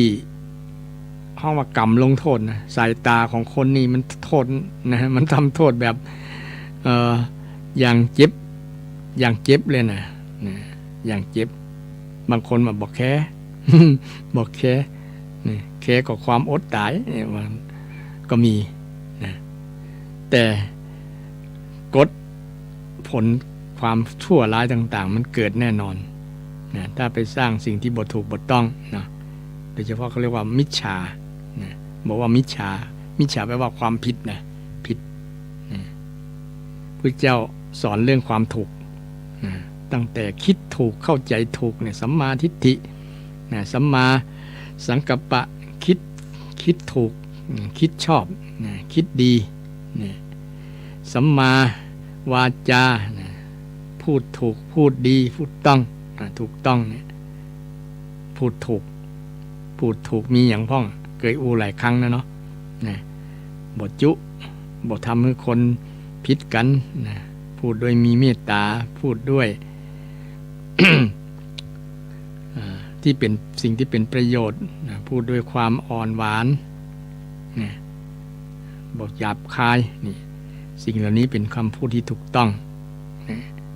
คำถูกก็คือบอกไปฆ่าคนบอกไปลักของคนนะอาชีพนะสัมมากัมมันตะอาชีพถูกอาชีพต้องคือบอกไปลักขโมยนะบอกไปประกอบมิจฉาชีพเนี่ยมันจะเข้าลักของคำมิจฉาแต่ถ้าเป็นของคำสอนพระเจ้าเป็นสัมมานะสัมมาคือความถูกนะถูกทั้ง8ถูกนะทั้ง8อย่างนะเพียรถูกนะสัมมาวายามะเพียรถูกสัมมา สตินะระลึกถูกสัมมาสมาธินะตั้งใจถูกทั้งหมด8ข้อเนี่ยเป็นความถูกต้องที่เป็นข้อปฏิบัติคือกับชาวพุทธของเราที่นับถือพุทธศาสนาแต่คนส่วนมากส่วนหลายก็ส่วนหลายทีเดียวแล้วนะที่ไปนับถือพระรัตนตรัยในลักษณะที่จะขอผลดลบันดาลขอพรขออ้อนวอนนะสิ่งศักดิ์สิทธิ์ให้ดลบันดาลให้ ให้เฮาได้อย่างที่เฮาคิดปรารถนาไว้นะมันก็ผิดหลักคำสอนพุทธเจ้าว่าอยากจะยังก็ต้องทำเองพุทธเจ้าบ่สามารถที่จะดลบันดาลให้ได้แต่พระองค์เป็นต้นแบบสอนชี้บอกได้ชี้บอกอันนี้บ่ถูกต้องเนอะมันเป็นโทษเนอะเป็นทุกข์นะพุทธเจ้าสอนบอกอันนี้มันเป็นทุกข์อันนี้สาเหตุแห่งทุกข์สาเหตุทำให้เกิดทุกข์เนอะอันนี้สภาพที่ พ้นทุกข์เนี่ยที่ห้องวันนิพพานหรือว่านิโรธเนี่ยเป็นอย่างนี้เนี่ยถ้าเอาบททำทั้งมิจฉาทั้ง8เนี่ยมันก็จะพบนิพพานพบนิพพานพบนิพพานนิพพานบางคนว่าโอ้ตุเจ้าเรื่องนิพพานเนี่ยมันสูงไปกล้าเนี่ยจริงเป็นเป้าหมายของพุทธศาสนาศรัทธาทุกวันนี้ถ้าเฮาบ่ตั้งหลักไปนิพพานเนี่ยนะนิพพานคือการพ้นทุกข์พ้นปัญหามันก็จะออกนอกทางพุทธเจ้าคือผิดเป้าหมายเป้าหมายหลักคือพ้นจากนิพพานสมมติว่านิพพานอยู่ที่เชียงใหม่เนี่ยนะคนจะเดินมาจากสุราษฎร์ต้องเอาเชียงใหม่เป็นเป้าหมายเป็นหนทางที่จะเดินทางมาถึงใครเดินทางพิษออกนอกลู่นอกเส้นก็บ่ถึงเชียงใหม่ละนะหรือว่าเอากรุงเทพเป็นนิพพานก็ได้นะเดินทางจากล้านนาจากเชียงใหม่เชียงรายเชียงเนี่ยนะลำพูนเดินทางไปถึงกรุงเทพไปเดินทางไปถึงกรุงเทพทางนี้เป็นห้องว่าทางมัชฌิมปฏิปทาทางสายกลางมีความเห็นถูกต้องความเข้าใจถูกต้องมีสัมมาทิฏฐิเป็นต้นสัมมาทิฏฐิความเข้าใจทุกข์เข้าใจเหตุสาเหตุให้เกิดแห่งทุกข์แล้วก็ละเหตุที่จะทำให้เกิดทุกข์ที่ห้องว่าสมุทัยนิโรธนี่แหละเป้าหมายของชีวิตเป้าหมายของชีวิตนิโรธนี่แหละนิโรธหรือว่านิพพานอันเดียวกันศรัทธาความหมายเหมือนกันเพราะว่าใช้แทนคำกันได้นิโรธกับนิพพานนิพพานแปลว่าไม่มีเครื่องร้อยรัดนิโรธแปลว่าไม่มีเครื่องเสียดแทง ไม่มีเครื่องเสียดแทงรุชธาตุแปลว่าความเสียดแทงตมาได้เรียนบาลีมานิพพานนิพพานคือไม่มีเครื่องร้อยรัดเครื่องร้อยเครื่องห้อยเครื่องมัดตรึงเครื่องในที่นี้ก็คือกิเลสนั่นเองมันมามัดมาตรึงมาคล้ายๆโซ่ตรวนมัดตรึงแขนตรึงขาเฮาบ่ให้ไปทางใดได้เพราะไอ้กิเลสเนี่ยมันมัดแขนมัดขาเฮาบ่เป็นอิสระจะไปทางใดก็ลำบากเพราะไอ้นี่มันดึงไว้มันมัดไว้นี่ถ้าเฮาเตหรือว่าแก้เชือกแก้ตรวนโซ่ตรวนนี่ออกจากจิตของเฮาเพราะว่ามันมามัดจิตเนาะกิเลสทั้งหลายโลภโกรธหลงมันมัดจิตบ่ให้ไปนิพพานได้บ่ให้ไปนิพพานได้นิพพานบ่ใช่ว่าเมืองเป็นอย่างนี้นิพพานก็อยู่เนี้ยใกล้ๆเนี้ยอยู่ที่ใกล้ใจเฮาเนี่ยศรัทธาใกล้ๆใจว่าแต่เฮาจะเดินทางไปถูกเลนถูกต้องไหมเลนหรือว่าถนนสายเนี้ยคือถนน8 เลน ถนนสายเอกเลยเพิ่นน้องว่ามัชฌิมาปฏิปทาข้อปฏิบัติให้ถึงการพ้นหมดทุกข์คือมรรคมีองค์8มรรคมีองค์8อัตถคิกมรรคอัตถะแปลว่า8นะคิกมรรคก็คือหนทางประกอบด้วยองค์8ข้อ8ข้อ8อย่างเริ่มต้นที่ความเข้าใจถูกหรือว่าความเห็นถูกสัมมาทิฏฐิเนี่ยนะเป็นเลนแรกที่เราจงต้องวิ่งไปเลยต้องวิ่งไปอย่างเปิ้นวิ่งในสนามกีฬามี8 เลนเหมือนกันนะ เป็นการสอน8 เลน นะเลนแรกนี้คือสัมมาทิฏฐินะสัมมาสังกัปปะสัมมาสังกัปปะสัมมาสังกัปปะคือความคิดถูกต้องสัมมาวาจาความพูดถูกต้องวาจาถูกต้องวาจาถูกสัมมากัมมันตะการกระทำถูกต้องการกระทำเช่นบอกฆ่าบ่ฆ่าบ่ลักบ่ประพฤติผิดในกามเป็นต้นการกระทำที่ถูกต้องสัมมาอาชีวะการเลี้ยงชีพการประกอบสัมมาชีพที่ถูกต้องสัมมาอาชีวะสัมมาชีพนี่ก็เป็นหนทางไปถึงนิพพานเช่นเดียวกันถ้าออกนอกทางก็ไปเป็นมิจฉาชีพทันทีเป็นมิจฉาชีพชีวิตก็จะอยู่ในคอกในตารางหรือว่าถึงหายนะถึงกับสูญเสียแรงล้างหลายอย่างความหายนะความสูญเสียสิ่งที่บ่พึงประสงค์เกิดขึ้นกับคนที่เดินทางผิดเป็นมิจฉาชีพคนที่เดินทางถูกต่อมาก็คือเพียรชอบเพียรชอบเลนต่อมาคือเพียรชอบอันที่6อันที่7สัมมาสติเลนที่7คือสัมมาสติคือระลึกชอบระลึก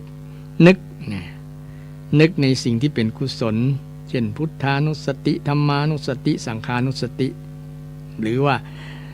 สติอยู่ที่กุศลอยู่ที่ความถูกต้องอันนี้ก็ไปนิพพานได้และที่สำคัญ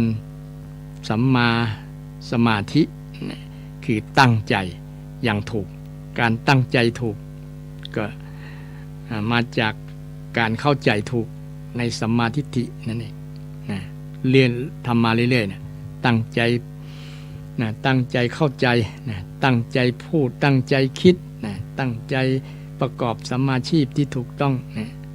อยู่ในเนี้ยตั้งใจเพียรที่ถูก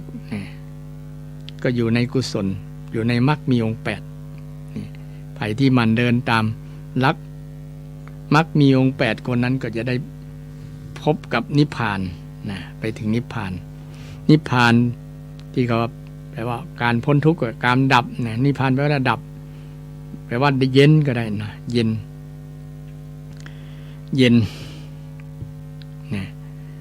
เอาจะติดในคำว่านิพพานแปลว่าตายเอาจะติดคำว่านิพพานแปลว่าตายอย่างตายที่เราได้เคยฟังเคยอย่างก็1ร่างกายมันตาย2จิตใจมันตายนี่2อย่างเนี้ยที่ว่าเบญจขันธ์ภาษาพระเบญจขันธ์ขันธ์มันตายขันธ์มันตายแต่ที่พุทธเจ้านิพพานเนี่ยคือกิเลสมันตายแต่ยังเบญจขันธ์ยังทำงานอยู่คือร่างกายและจิตใจยังทำงานอยู่ปกติพระอรหันต์เนี่ยยังมีธาตุขันธ์อยู่ธาตุขันธ์ยังบ่ได้ตายแต่กิเลสมันตาย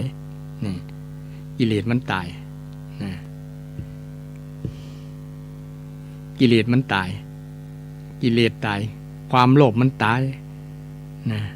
ความโกรธมันตายความหลงมันตายกิเลสน้อยกิเลสใหญ่ทั้งหลายมันตายหมดเพราะกิเลสมันตายกิเลสเรียกว่านิพพานไผก็ตามกินความโลภอยู่ในใจมันตายพบนิพพานแล้วศรัทธาพบนิพพานราคะความใคร่มันตายก็พบนิพพานแล้วพบนิพพานพบนิพพานความหลงหลงอย่างต่างๆหลงสปะหลงมันตายบ่มีแล้วหลงเมานั่นเมานี่ มันตายจากจิตจากใจแล้วก็ถือว่านิพพานแล้ว นิพพานนี่ท่านผู้ฟังลองถามตัวเก่าว่าอย่างในใจของมันที่มันเป็นกิเลสมันตายสักอย่างก็มันตายหลายอย่างหรือว่าตายกี่อย่างหรือว่าตายสักอย่างอยู่ในใจนะถ้าไผกิเลสไผตายแล้วก็แสดงว่าจงภูมิใจแล้วเฮามีความสุขแล้วนะนิพพานังปรมังสุขขังยิ่งกว่าสุขนะนิพพานังปรมังสุขขังนะการดับกิเลสมันยิ่งกว่าสุขนะปรมะแปลว่ายิ่งเนี่ยยิ่งสุขขังเนี่ยสุขก็คือความสุขยิ่งกว่าสุขยิ่งกว่าความสุขเพราะว่าสุขบางครั้งมันยังเจือด้วยความทุกข์อยู่หรอคือมีความทุกข์น้อยนั่นเองตามหลักนะจริงทุกอย่างทั้งหมดเป็นทุกข์นะชีวิตของเฮาเนี่ยมันเป็นทุกข์หมดทุกอย่างแต่ว่าที่มีสุขก็คือมันความทุกข์มันลดน้อยลงนะที่เราเข้าใจนะเช่นเฮานั่งอยู่เนี่ยนั่งแล้วมันปวดนะแสดงว่าความทุกข์มันเพิ่มขึ้นมาเกิดความทุกข์แล้วปวดแข้งปวดขาแต่อาศัยการเวลาโดยการเปลี่ยนอิริยาบถนะไปเดินพ่องไปอย่างพ่องความปวดนั้นก็หายไปช่วงระยะหนึ่งนะนี่ก็ถือว่าไอ้ที่ทุกข์ความทุกข์มันหายไปช่วงนั้นน่ะถือว่าที่เขาเข้าใจว่าความสบายนะก็คือความสุขความสุขจริงมันทุกข์น้อยมันยังมีอยู่นะความทุกข์มันยังมีอยู่มีน้อยแต่เขาบ่รู้สึกตัวบ่ได้ว่ามันเป็นทุกข์นะตาหูจมูกลิ้นกายใจเป็นทุกข์นะตาก็เป็นทุกข์นะหูก็เป็นทุกข์นี่ภาษาพระเป็นน้องนะเป็นทุกข์สิ่งเหล่านี้ ถ้ามันตายนะกิเลสนะสิ่งเหล่านี้คือกิเลสถ้ามันตายจากจิตจากใจก็คือเราบรรลุละนะศรัทธาบรรลุนิพพานแต่อาจจะก็มีศรัทธาโทรศัพท์มาขอรับโทรศัพท์หน่อยเจริญพรกราบนักราชการเจ้าเจริญเจริญพรพอดีฟังอยู่เจ้าแล้วก็เลยโทรมาว่าหลายๆข้อเลยที่ท่านครูมายิบยมปิดหลายข้อขนาดเลยแล้วก็คิดว่านิพพานก็คือความรู้สึกนึกคิดของตัวเก่าคือความรู้สึกนึกคิดของเราก็เป็นยังไงเขาความรู้สึกนั้นแล้วเขาบ่มีความรู้สึกนั้นเนี่ยแล้วก็มันดับก็เลยคิดว่ามีนักหลายข้อเลยที่กิเลสมันดับไงความคือมันปิดหลายอย่างหลายเรื่องความคิดที่บดีเป็นอกุศลทั้งหลายมันดับไงคือเราคิดกับคนใกล้ตัวอย่างก็คือปิดหลายเรื่องเลยเจ้าก็หลายเลยก็ค่อยเลยโทรมาว่าที่โยมได้ฟังธรรมะมันก็คือธรรมะก็อยู่ที่ความรู้สึกนึกคิดของตัวเก่าเนี่ยตัวเก่าสอบอารมณ์ตัวเก่าได้ก็เนี่ยคือสอบอารมณ์ตัวเก่าคืออย่างเหมือนเขาไปปฏิบัติธรรมเพิ่งจะมีพระอาจารย์สอบอารมณ์มันก็แม่นถ้าจะเขาสอบตัวเก่าว่าอย่างนี้แม่นดีแล้วตัวเองได้ถูกแล้วเพราะว่าถูกค่ะแม่นอันยังบดีเท่าความคิดของเราหรอเราจะรู้ว่าเรามีอย่างอยู่ในใจมันก็นะว่าเราอารมณ์นี้เนาะอารมณ์ประมาณนี้เขาทักอารมณ์ตัวเองได้จิตหลายๆอย่างตามยมสอบตัวเก่าเจ้าดีละสอบเจ้าสอบอารมณ์ตัวเก่าเนาะดีละถูกต้องละโยมใครงี้แบบพอใจพอใจเนาะดีละว่าอย่างนี้คนจะดับอย่างใดแสดงว่าดีละโยมเดินทางถูกละนะเพราะว่าคนเฮาส่วนนักส่วนหลายจะบ่ฮู้ตัวเก่าแล้วว่าตัวเก่ามีกิเลสมีอย่างพ้องเนาะฮู้เจ้าแล้วก็กล้าอู้แต่ว่าบางอย่างเรื่องนี้เฮามีนี่ก็สมควรก็แม่นคือดูตัวออกบอกตัวได้แล้วก็ใจตัวเป็น เรียนโมทนาสาธุดีละโยม กราบนมัสการค่ะ เจริญพรก็ยินดีครับตังแม่เปิ้นโตมานะมาแชร์ความรู้สึกความเข้าใจในธรรมะนะที่กี้อูเรื่องนิพพานเปิ้นก็ว่า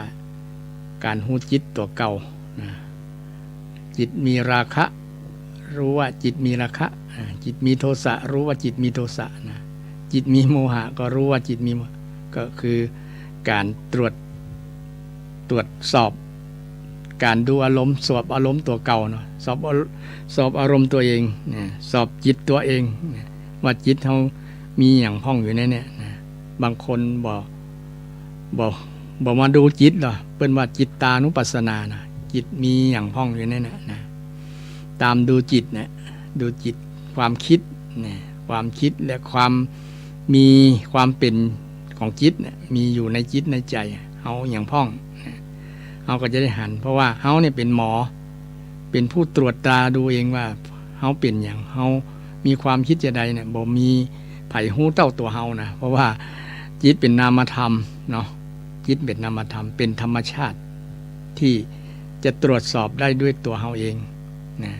ครูบาอาจารย์นอกจากท่านจะมีญาณวิเศษถึงจะตรวจดูได้ว่าเขากำลังคิดอย่างมีความสุขนะท่านเหล่านั้นก็จะได้ตรวจได้แต่ว่าบุคคลที่จะตรวจดูเข้าใจตัวเฮาแต่นั่นก็คือตัวเฮาเองนะตัวเฮาเอง จิตเราเองจิตตรวจจิตดูจิตนะจิตดูจิตนะดูความคิดนะดูสิ่งดูอารมณ์นะดูอารมณ์นะดูอารมณ์บางคนเข้าใจว่าเขาอารมณ์หมายถึงอารมณ์ทางเพศทางอย่างก็มีเนาะเป็นคำว่าอารมณ์เป็นภาษาธรรมะเนาะอารมณ์โกรธอารมณ์เกลียดนะอารมณ์มีราคะโทสะโมหะเนี่ยของอารมณ์นะอารมณะนะซึ่งเป็นธรรมชาตินะเป็นสิ่งที่เฮาเนี่ยสามารถที่จะตรวจตราดูตัวเก่าได้นะและวันนี้นำเรื่อง นะโดยบังเอิญนำเรื่องนิพพานนะนิพพานเนี่ยเป็นเป้าหมายชีวิตของพุทธศาสนาเป็นเป้าหมายสูงสุดแล้วล่ะไปเดินทางไปใช้ชีวิตไปสู่นิพพานนะต้องเดินตามมรรคมีองค์8นะมรรคมีองค์8มรรคมีองค์8นะศรัทธาคงจะจำบ่ครบบ่ไขว้เนาะมัน8ข้อก่อนนะพอจะจำได้ แต่บางคนที่สนใจจริงๆก็จำได้อยู่เนาะภัยที่นำลักมักมีองค์8เนี่ยจะแก้ความผิดทั้ง8ข้อได้ความถูก8ข้อจะแก้ความผิด8ข้อได้นะความถูก8ข้อแก้ความผิด8ข้อได้ความผิด8ข้อคืออย่าง1เห็นผิดนะเห็นผิดนะเป็นมรรคที่บ่ถูกต้องนะเป็นหนทางที่บ่ถูกต้องเป็นมิจฉามรรคพูดว่าเป็นมิจฉามรรคนะความเห็นผิดนี่หรือว่าความเข้าใจผิดเนี่ยเป็นความเป็นปัญหาของคนเฮาคนทั่วโลกนั่นแหละความเข้าใจผิดเนี่ยเป็นปัญหาทำให้เกิดปัญหาทุกอย่างเพราะเข้าใจผิดและเพราะเห็นผิดนี่แหละนะเห็นผิดเช่นเห็นผิดในเรื่องกายกับใจเฮาเนี่ยว่าเป็นตัวเฮาเป็นของเฮา จริงๆบ่ใช่เป็นของไผมันเป็นธรรมชาตินะเป็นรูปกับธรรมเป็นนามธรรมที่เฮาไปยึดว่าเป็นเฮาเนี่ยเพราะว่าเฮาติดในสมมุติร่างกายของคนเราเนี่ยต้องอาศัยการสมมุติเหมือนกันเนาะถึงจะสื่อกันได้เข้าใจกันนะได้เข้าใจนะถ้าบ่มีการสมมุติการตั้งโดยเฉพาะบัญญัตินะชื่อขึ้นเนี่ยมันจะบ่เข้าใจกันนะบ่เข้าใจนะก็เลยไปติดสมมุติเช่น เขาสมมุติให้อาตมาว่าพระครูสิริเนี่ยจริงๆพระครูสิริเนี่ยก็คือรูปกับนามเหมือนกันคือกายกับใจนั่นแหละนะแต่ถ้าไปห้องกันว่ากายกับใจมันก็ซ้ำกันหมดนะคนเป็นหลายล้านคนใน ในในโลกเนี่ยเนาะจะชื่อเหมือนเดียวกันหมดชื่อกับรูปกับนามอันนี้ก็รูปกับนามเนี่ยมันก็จะสื่อกันยากลำบากต้องแยกต้องสมมุติตั้งเนี่ยอย่างเปิ่นตั้งชื่อพ่อแม่ตั้งชื่อให้อาตมาว่าเด็กชายจำลองเนี่ยแต่ก่อนชื่อจำลองนะพอบวชมาพอเป็นหนุ่มก็เป็นนายจำลองนะพอบวชมาก็เป็นพระจำลองสอบพระมหาได้ก็เป็นพระมหาจำลองเนี่ยพอมาเป็นตู้หลวงเปิ้นนายหลวงเปิ้นตั้งชื่อให้บัญญัติชื่อให้ว่าพระครูสิริอมราภิรัตน์เนี่ยอันนี้ก็เป็นสมมุติคือการตั้งชื่อ การตั้งชื่อเนี่ยเอาไปติดกันโมดนะว่าเป็นตัวเฮาจริงๆ อันจริงการเข้าใจแบบนี้เป็นการเข้าใจผิดนะจริงบ่มีตัวเฮาตัวเขาละมันเป็นธรรมะนะธรรมชาตินี่ถ้าเฮาเข้าใจแบบนี้เป็นสัมมาทิฏฐินะเริ่มแรกเลยสตาเข้าใจเรื่องชีวิตเข้าใจเรื่องกายกับใจเฮาเนี่ยนะเปิ้นว่าสัมมาทิฏฐิต้องเข้าใจก่อนว่ามันไม่ใช่เรานะเอาบ่ใช่เฮาแล้วไผล่ะมันเป็นสมมุติสัจจะนะไม่ใช่เราและไม่ใช่เขานะถ้าเราจริงๆเนี่ยมันต้องเป็นนิรันดร์เดี๋ยวพูด10,000 ปีก็บ่แก่บ่เฒ่า อย่างเทวดายังมีแก่มีเคลื่อนมีเฒ่าอยู่นะยังมีตายอยู่นะเทวดาบางภพบางชั้นกับอายุนักยาวกว่าจะหมดอายุไขนะเป็นหมื่นปีเป็นแสนปีก็มีเนี่ยนะนี่ยิ่งจะหันความเปลี่ยนแปลงบ่หันความเปลี่ยนแปลงบ่หันทุกเหมือนกับมนุษย์เฮาแค่100 ปีเนี่ยจะหันความเปลี่ยนแปลงแล้วเนาะช่วงอายุ10 ถึง 20ก็เปลี่ยนแปลงไป20 ถึง 30 40 50ก็เปลี่ยนแปลงไปตามนะอายุไขอายุการเวลาที่ทำให้คนเปลี่ยนแปลงร่างกายและจิตใจก็เปลี่ยนแปลงไปตามการเวลาเนี่ยไปตามการเวลาบางคนมันเมินมาหันหน้ากันเตื้อก็จำแทบบ่ได้เพราะมันเปลี่ยนไงมันเปลี่ยนแปลงเปลี่ยนไปนะเพราะมันเป็นธรรมชาติไอ้ธรรมชาติเปลี่ยนแปลงตัวเนี้ยเฮาไปยึดว่าเป็นเฮาเป็นเขาจริงมันบ่ตามหลักจริงๆเนี่ยนะตามหลักที่พระเจ้าสอนเป็นอนัตตานี่แหละคือไม่ใช่ตัวไม่ใช่ตัวบ่ใช่ตัวคำว่าไม่ใช่ตัวนี่คือบ่ได้ว่ามีตัวนะมีตัวกับไม่มีตัวต่างกันพุทธศาสนาเนี่ยสอนว่าไม่ใช่ตัวมันมีเหมือนไม่มีเหมือนไม่มีอย่างตัวเฮาเนี่ยมีก็เหมือนบ่มีก็เหมือนมีเข้าใจลำบากเหมือนกันเนาะมีบอกว่ามันบ่ใช่เฮาก็เฮายังเนี่ยเฮายังอยู่เนี่ยไม่ไผ่เนี่ยก็ตอบว่ามันเป็นธรรมชาติเป็นรูปกับนามตัวเราจริงๆมันถูกปรุงแต่งด้วยธาตุ4 ขันธ์ 5ดินน้ำไฟลมเนี่ยมันจุ่มนุมกันมาประชุมกันเป็น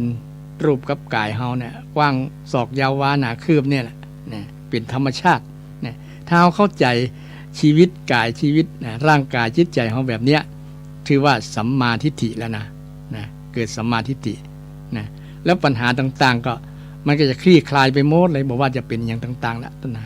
เมื่อเขาเข้าใจแบบนี้หมดทั่วโลกเลยแต่ยากลำบากละคนจะเข้าใจว่านะร่างกายไม่ใช่เราเนี่ยมันก็ยังเป็นเฮาอยู่ละนะเช่นมีคนด่านะมีคนด่าเฮานะมีคนด่ามันด่าเฮาเลยเนี่ยถ้าด่าบ่ได้นี่ก็ยังแฟนมันอาจจะบ่สนใจตัวได้เนาะเป็นคำด่าบ่ได้แต่มีชื่อเฮาตัวเนี่ยมันด่าเฮาเลยเนี่ยเช่นมันด่าพระโคนะพระโคสิริเนี่ยคนไปเล่าไปในทางที่บ่ดีนะถ้าเอาตัวเฮาไปใส่เนี่ยเอาตัวอาตมาไปใส่มันด่าฮาเราเนี่ยศรัทธาด่าเฮาเราเนี่ยมันจะมีอัตตามีตัวพระโคสิริไปในขันนั่นนะถ้าบ่ติดนี้ก็ถือว่าเฮาเข้าใจนะธรรมชาติเข้าใจพุทธเจ้าเนี่ยเป็นผู้เข้าใจคนแรก ในโลกเลยนะว่าร่างกายของคนเรานี่มันไม่ใช่ตัวเฮาแต่หรอนะไม่ใช่ตัวจริงตัวจริงคือธรรมชาตินะคือดินน้ำไฟลมมาประชุมกันเหมือนกับรถเนี่ยเพื่อนว่ารถถ้าไปจี้ว่ารถมันอยู่ที่ไหนตัวรถเนี่ยแยกออกอันนี้เป็นแว่นอันนี้เป็นกระโปรงอันนี้เป็นพวงมาลัยอันนี้เป็นเครื่องอันนี้เป็นน็อตเป็นล้อเป็นอย่างต่างๆนะแยกออกกันก็ห้องว่าอะไรคนเฮาก็แยกเหมือนกันว่าอันนี้ตาอันนี้หูอันนี้อันนี้ก็ห้องว่าอวัยวะนี่ตาสองแกนหูสองข้างนะกะโหลกหัวอันหนึ่งนะสมองแยกกันนะเป็น32ชิ้นนี่ก็แยกกันไปนี่เป็นการแยกธาตุแยกขันธ์นะแยกหาตัวว่าตัวเฮาอยู่ที่ไหนเนี่ยนะตัดใดชื่อว่าตัว นะตัดใดชื่อว่าตัวจี้ไปทางนี้ก็ตาจี้ไปทางนี้ก็หูปากเขี้ยว จี้ไปกันนี้ก็มือก็ต้องก็แก้มก็บ่หันมีตัวเฮาจริงๆมันเป็นตัวพักสิ่งจริงๆมันคือประกอบกันนะปรุงแต่งรวมกันนะรวมกันขึ้นนะธาตุมันรวมกันขึ้นนะประชุมกันขึ้นนะแต่มีธาตุหนึ่งที่มาอาศัยธาตุมหาภูตธาตุนี่นะก็คือธาตุรู้นะวิญญาณธาตุนี่แหละนะธาตุรู้ซึ่งเป็นธาตุที่อาศัยทับคันอาศัยคันของมารดามาปฏิสนธินะเคลื่อนแล้วก็มาปฏิสนธิในคันของมารดาถ้าบ่มีตัวนี้ก็บ่ห้องว่าเป็นมนุษย์โดยสมบูรณ์ละนะบ่มีเกิดมาแล้วก็เหมือนบ่มีจิตมีใจบ่มีอย่าง นะก็มีอยู่แล้วบางคนนะโอ้ก็บ่ได้เหมือนกับคนใบ้คนอย่างเนาะเพราะว่าไอ้ตัวนี้บ่มาเต็มที่นะบ่มาเกิดนั่นเองบ่มาเกิดเป็นมนุษย์เพราะว่าความเกิดเป็นมนุษย์ยากลำบากอันนี้ชี้ให้ศรัทธาท่านผู้ฟังทั้งหลายได้รู้ว่านะความเป็นตัวเป็นตนเนี่ยพุทธเจ้าว่ามันไม่มีตัวจริงนะไม่ใช่ตัวคำว่าไม่ใช่นะเลี่ยงคำว่ามีหรือว่าไม่มีนะไม่มีก็บ่ใช่มีก็บ่ใช่นะมีก็ไม่ใช่ไม่มีก็ไม่ใช่นะแต่ไม่ใช่ตัว ไม่ใช่ตัวจริงไม่ใช่ตัวจริงที่เป็นสิ่งที่แสดงถึงความไม่ใช่ตัวจริงก็มาจากอนิจจังทุกขังและอนัตตานี่แหละนะอนิจจังคือไม่เที่ยงนะทุกขังคือทนไม่ได้นะทนไม่ได้นะและอนัตตาไม่ใช่ตัวนี่มันสืบเนื่องกันระหว่างธรรมะ3อย่างนี้เปิ้นฮ้องว่าไตรลักษณ์นะไตรลักษณ์นะไตรลักษณ์ลักษณะ3อย่างนี้มีกับทุกสิ่งมีกับทุกสิ่งฉะนั้นเรามาพิจารณาสิ่งที่เป็นคำสอนของพระสัมมาสัมพุทธเจ้าว่าความเห็นที่ถูกต้องคือความเห็นอันแรกก็คือเห็นร่างกายของเราไม่ใช่ตัวเห็นร่างกายและจิตใจไม่ใช่ตัวไม่ใช่ตัวแล้วคืออะไรก็คือธรรมชาติตัวธรรมชาตินะไม่ใช่ตัวเราไม่ใช่ตัวพระครูสิริไม่ใช่ตัวแม่คำแม่ดำแม่แดงยิ่งก็ว่าไปนะไม่ใช่ตัวที่ตั้งชื่อนั้นเป็นการสมมุติกันขึ้นนะสมมุติคือการตั้งชื่อนะเรียกกันนะแต่เราไปติดยึดว่ามันเป็นของเฮาถ้าเป็นของเฮาแต่มันต้องบังคับได้ไม่ก่อศรัทธาบังคับได้ยังไงอย่าแก่เน้อเนี่ยสั่งมันได้ก็สั่งอย่าแก่เนี่ยสั่ง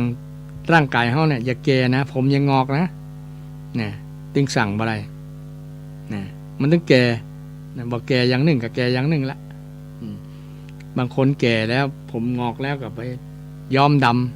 ำนะเขี้ยวรอนแล้วก็ไปใส่เขี้ยวปลอมนี่เป็นต้นเนาะนะมันไม่ใช่ตัวจริงอ่ะถ้าตัวจริงมันต้องบังคับได้อย่าแก่เน้อเขี้ยวอย่ารอนเน้อหนังอย่าเหี่ยวนะ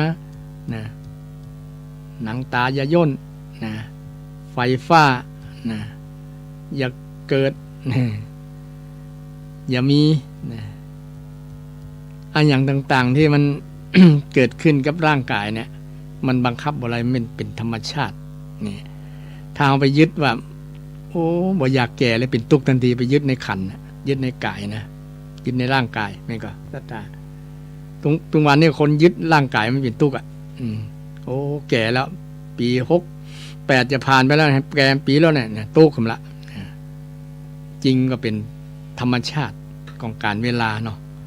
แต่ที่สำคัญเราจะอยู่กับปัจจุบันจะได้นี่พุทธเจ้าสอนนักเน้นเรื่องปัจจุบันนะปัจจุบันอดีตมันผ่านมาแล้วก็แก้ไขบ่ได้นะบางคนไปอะไรกับอดีตมันอย่างบ่เหมือนแต่ก่อนฮะเนี่ยอันนี้แต่ก่อนเนี่ยล้ำเนี่ยบางคนกินกับข้าวเนาะล้ำบ่เดี๋ยวยังบ่ล้ำเนี่ยบ่นึกถึงสภาพธรรมชาติร่างกายของเราว่าลิ้นที่เคยรับรสนะที่เคยสัมผัสรสอร่อยเนี่ยสมัยเป็นนมเป็นสาวเนาะมันก็ต่างจากกับปัจจุบันว่าแก่แล้วมันก็เซลล์ต่างๆมันก็แก่ไปตามเนี่ยมันแก่นี่แหละมันเปลี่ยนแปลง มันเป็นอนิจจังนะมันแก่มันเปลี่ยนแปลงเป็นอนิจจังพระพุทธเจ้าก็สอนเกี่ยวกับเรื่องการเวลาที่จะนั่นนะเนาะว่าบอกให้คำนึงถึงอดีตนะอตีต่างนานวาคเมยะนัปฏิกังเขอนาคตังนี่ครับบอกให้คาดหวังกับอนาคตปัจจุบันนันจะโยธรรมังตัทธาวิปัสสติเห็นแจ้งธรรมในปัจจุบันเนี่ยนะคืออยู่รู้ตัวรู้ทั่วรู้พร้อมอยู่กับปัจจุบันเนี่ยบ่ต้องไปวิตกกังวลกับอนาคตว่ามันเกิดอย่าง อะไรจะเกิดมันก็จะเกิดนะมันจะเกิด นะบ่ต้องไปตุกกับมันนะแล้วก็บ่ต้องไปอะไรกับอดีตนะบางคนอะไรอยู่หั่นล่ะติดในอดีตเพราะว่าบางคนมีอายุแล้วบ่อยากอู้เรื่องอนาคตนะ เป็นคนที่ไม่มีอนาคตอยู่นะอนาคตมันใกล้ฝั่งแล้วเนาะนะใกล้ฝั่งแล้วนะบางคนไปติดในอดีตเรื่องอดีตนะเรื่องมีอย่างก็ดีอยู่อดีตที่มันเป็นบทเรียนเนี่ยเขาก็นำมาเป็นบทเรียนนะเป็นข้อเตือนใจว่าเราเคยผิดพลาดไปแล้วนะอดีตอดีตคือตะวานะตะวานจะถึงปีแล้วเดือนแล้วปีแล้ว10 ปีแล้ว20 ปีแล้วหรือว่าบางคนมีอายุนักก็50 ปีที่แล้ว คืออดีตเนี่ยสิ่งที่เคยผ่านมาแล้วได้แก่ข่าผ่านไปแล้วปัจจุบันขณะนี้พุทธเจ้าสอนให้อยู่กับปัจจุบันปัจจุบันขณะเนี่ยปัจจุบันอนาคตก็คือวันพุกวันพุกปัจจุบันก็คือวันนี้อดีตก็คือตะวาทั้ง3 วันเนี่ยมันเคยเป็นกันและกัน นะตะวาเนี่ยก็คือ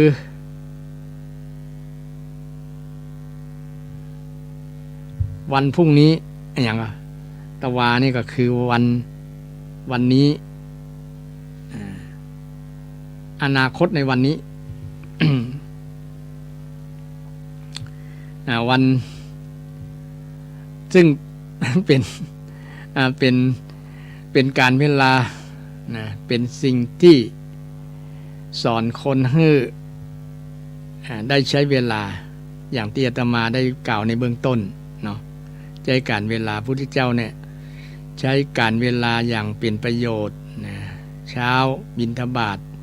เย็นไม่ขาดแสดงธรรมตอนเย็นก็ไม่สอนธรรมะกับพุทธบริษัททั้งหลายสอนพระเวลาค่ำกลางคืนพร่ำตอบปัญหากลางคืนสักใกล้เที่ยงเนาะสักใกล้เที่ยงตั้งแต่4 ทุ่มถึงเที่ยงก็สอนตอบปัญหาเทวดาเทมารามาปะ มาพบมาสนทนาธรรมพระองค์ก็สอนเทวดานะตอบปัญหาเทวดานะตอบปัญหาเทวดาเทวดาก็รอคำตอบแล้วบางภพบางภูมิเนี่ยใครมาปะพุทธเจ้านะใครมาปะพุทธเจ้าแต่เนื่องจากว่าบางภพบางอย่างเนี่ยมันเวลามันต่างกันนักมันบ่มีโอกาสมา เพราะว่าแม้แต่บางอันเวลาใกล้ๆนะเวลาที่ใกล้เคียงที่สุดนะจ้าที่สุดก็คือนะชั้นจาตุมเนาะชั้นจาตุมมหาราชเนี่ยนะกันอันอย่าง100 ปีก็เท่ากับ1 วันของมนุษย์นะประมาณนั้นเนาะโดยประมาณฉะนั้นแค่1 ชั่วโมงเนี่ยก็เป็นเดือนนะเป็นเดือนของมนุษย์แล้วนะ1 ชั่วโมงของเทวดานะฉะนั้นถ้าเทวดาจะต้องมาเร็วนะถึงจะตัน เพราะมนุษย์จะเปลี่ยนยุคนะเปลี่ยนคนไปนะแค่เวลาแค่ชั่วโมงเดียวเนี่ยสามารถเปลี่ยนนะแค่วันเดียวเนี่ยสามารถเปลี่ยนยุคของคนเลยเปลี่ยนอย่างพวกน้องว่าเจนนะเจนวายเจนอย่างเดียวนะเจนคนนะเจนอย่างต่างกำเมืองนะเจนคนเปลี่ยนสิ่งเหล่านั้นได้ฉะนั้น การใช้เวลาของพระพุทธเจ้าเนี่ยเป็นประโยชน์นะฉะนั้นในช่วงเทศกาลนะปีใหม่ก็ขอให้ศรัทธาท่านผู้ฟังทั้งหลายใช้เวลาให้เป็นประโยชน์นะให้เป็นประโยชน์บ่ต้องอะไรในอดีตอะไรอาจจะมีความสุขพ่องความผิดหวังพ่องอย่างพ่องเนี่ยมันผ่านมาแล้วแต่ขอคืออดีตนั้นเป็นบทเรียนนะอย่าไปอะไรกับมันนักหลายที่มันเป็นบทเรียนที่จะสอนเฮาคือว่าในอนาคตเนี่ยในปัจจุบันเนี่ยเฮาจะแก้สิ่งที่ผิดพลาดมาในอดีตนะผิดพลาดในอดีตที่ผ่านมาผิดพลาดแก้ไขด้วยแก้ไขพฤติกรรมของตัวเฮานี่แหละนะด้วยการกระทำกรรมอู้ด้วยความคิดนี่ถ้าเฮาคิดถูกต้องพูดถูกต้องทำถูกต้องแล้วก็ควรภาคภูมิใจแต่สิ่งไหนที่เฮายังทำผิดพลาดยังอู้ผิดพลาดยังอู้ผิดบ่ถูกต้องยังคิดบ่ถูกต้องเหมือนคำสอนพระเจ้าสอนในมรรคมีองค์8นะก็ปรับปรุงเปลี่ยนแปลงนะเปลี่ยนพศใหม่ก็เปลี่ยนพฤติกรรมของเฮาแล้วเฮาจะพบกับสิ่งที่ฮ้องว่าเป็นความสุขนะเป็นคุณภาพชีวิตนะบ่เสียดายที่เฮาเกิดมาพบพุทธศาสนาเป็นศาสนาที่ให้คำตอบในการดำเนินชีวิตของคนนะการดำเนินชีวิตคนเฮานั้น ถ้าดำเนินชีวิตผิดไปนะเดินทางผิดเป็นมิจฉามรรคนะไม่เดินทางตามสัมมามรรคนะสัมมามรรคมรรคก็คือหนทางสัมมาคือความถูกต้องดีงามนะมิจฉาก็คือความผิดนะความผิดความไม่ดีทั้งหลายเดินทางไม่ดีก็จะพบแต่สิ่งไม่ดีเดินทางถูกก็จะพบแต่สิ่งที่ถูกที่ดีงามนะเราจะเลือกเอายั้งปีใหม่2519นี้จะมาถึง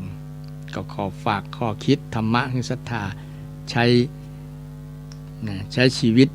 ดำเนินชีวิตไปตามหลักธรรมคำสอนซึ่งเป็นพรนั้นประเสริฐนะบ่มีพรนี่อย่างที่ดีเกินนะ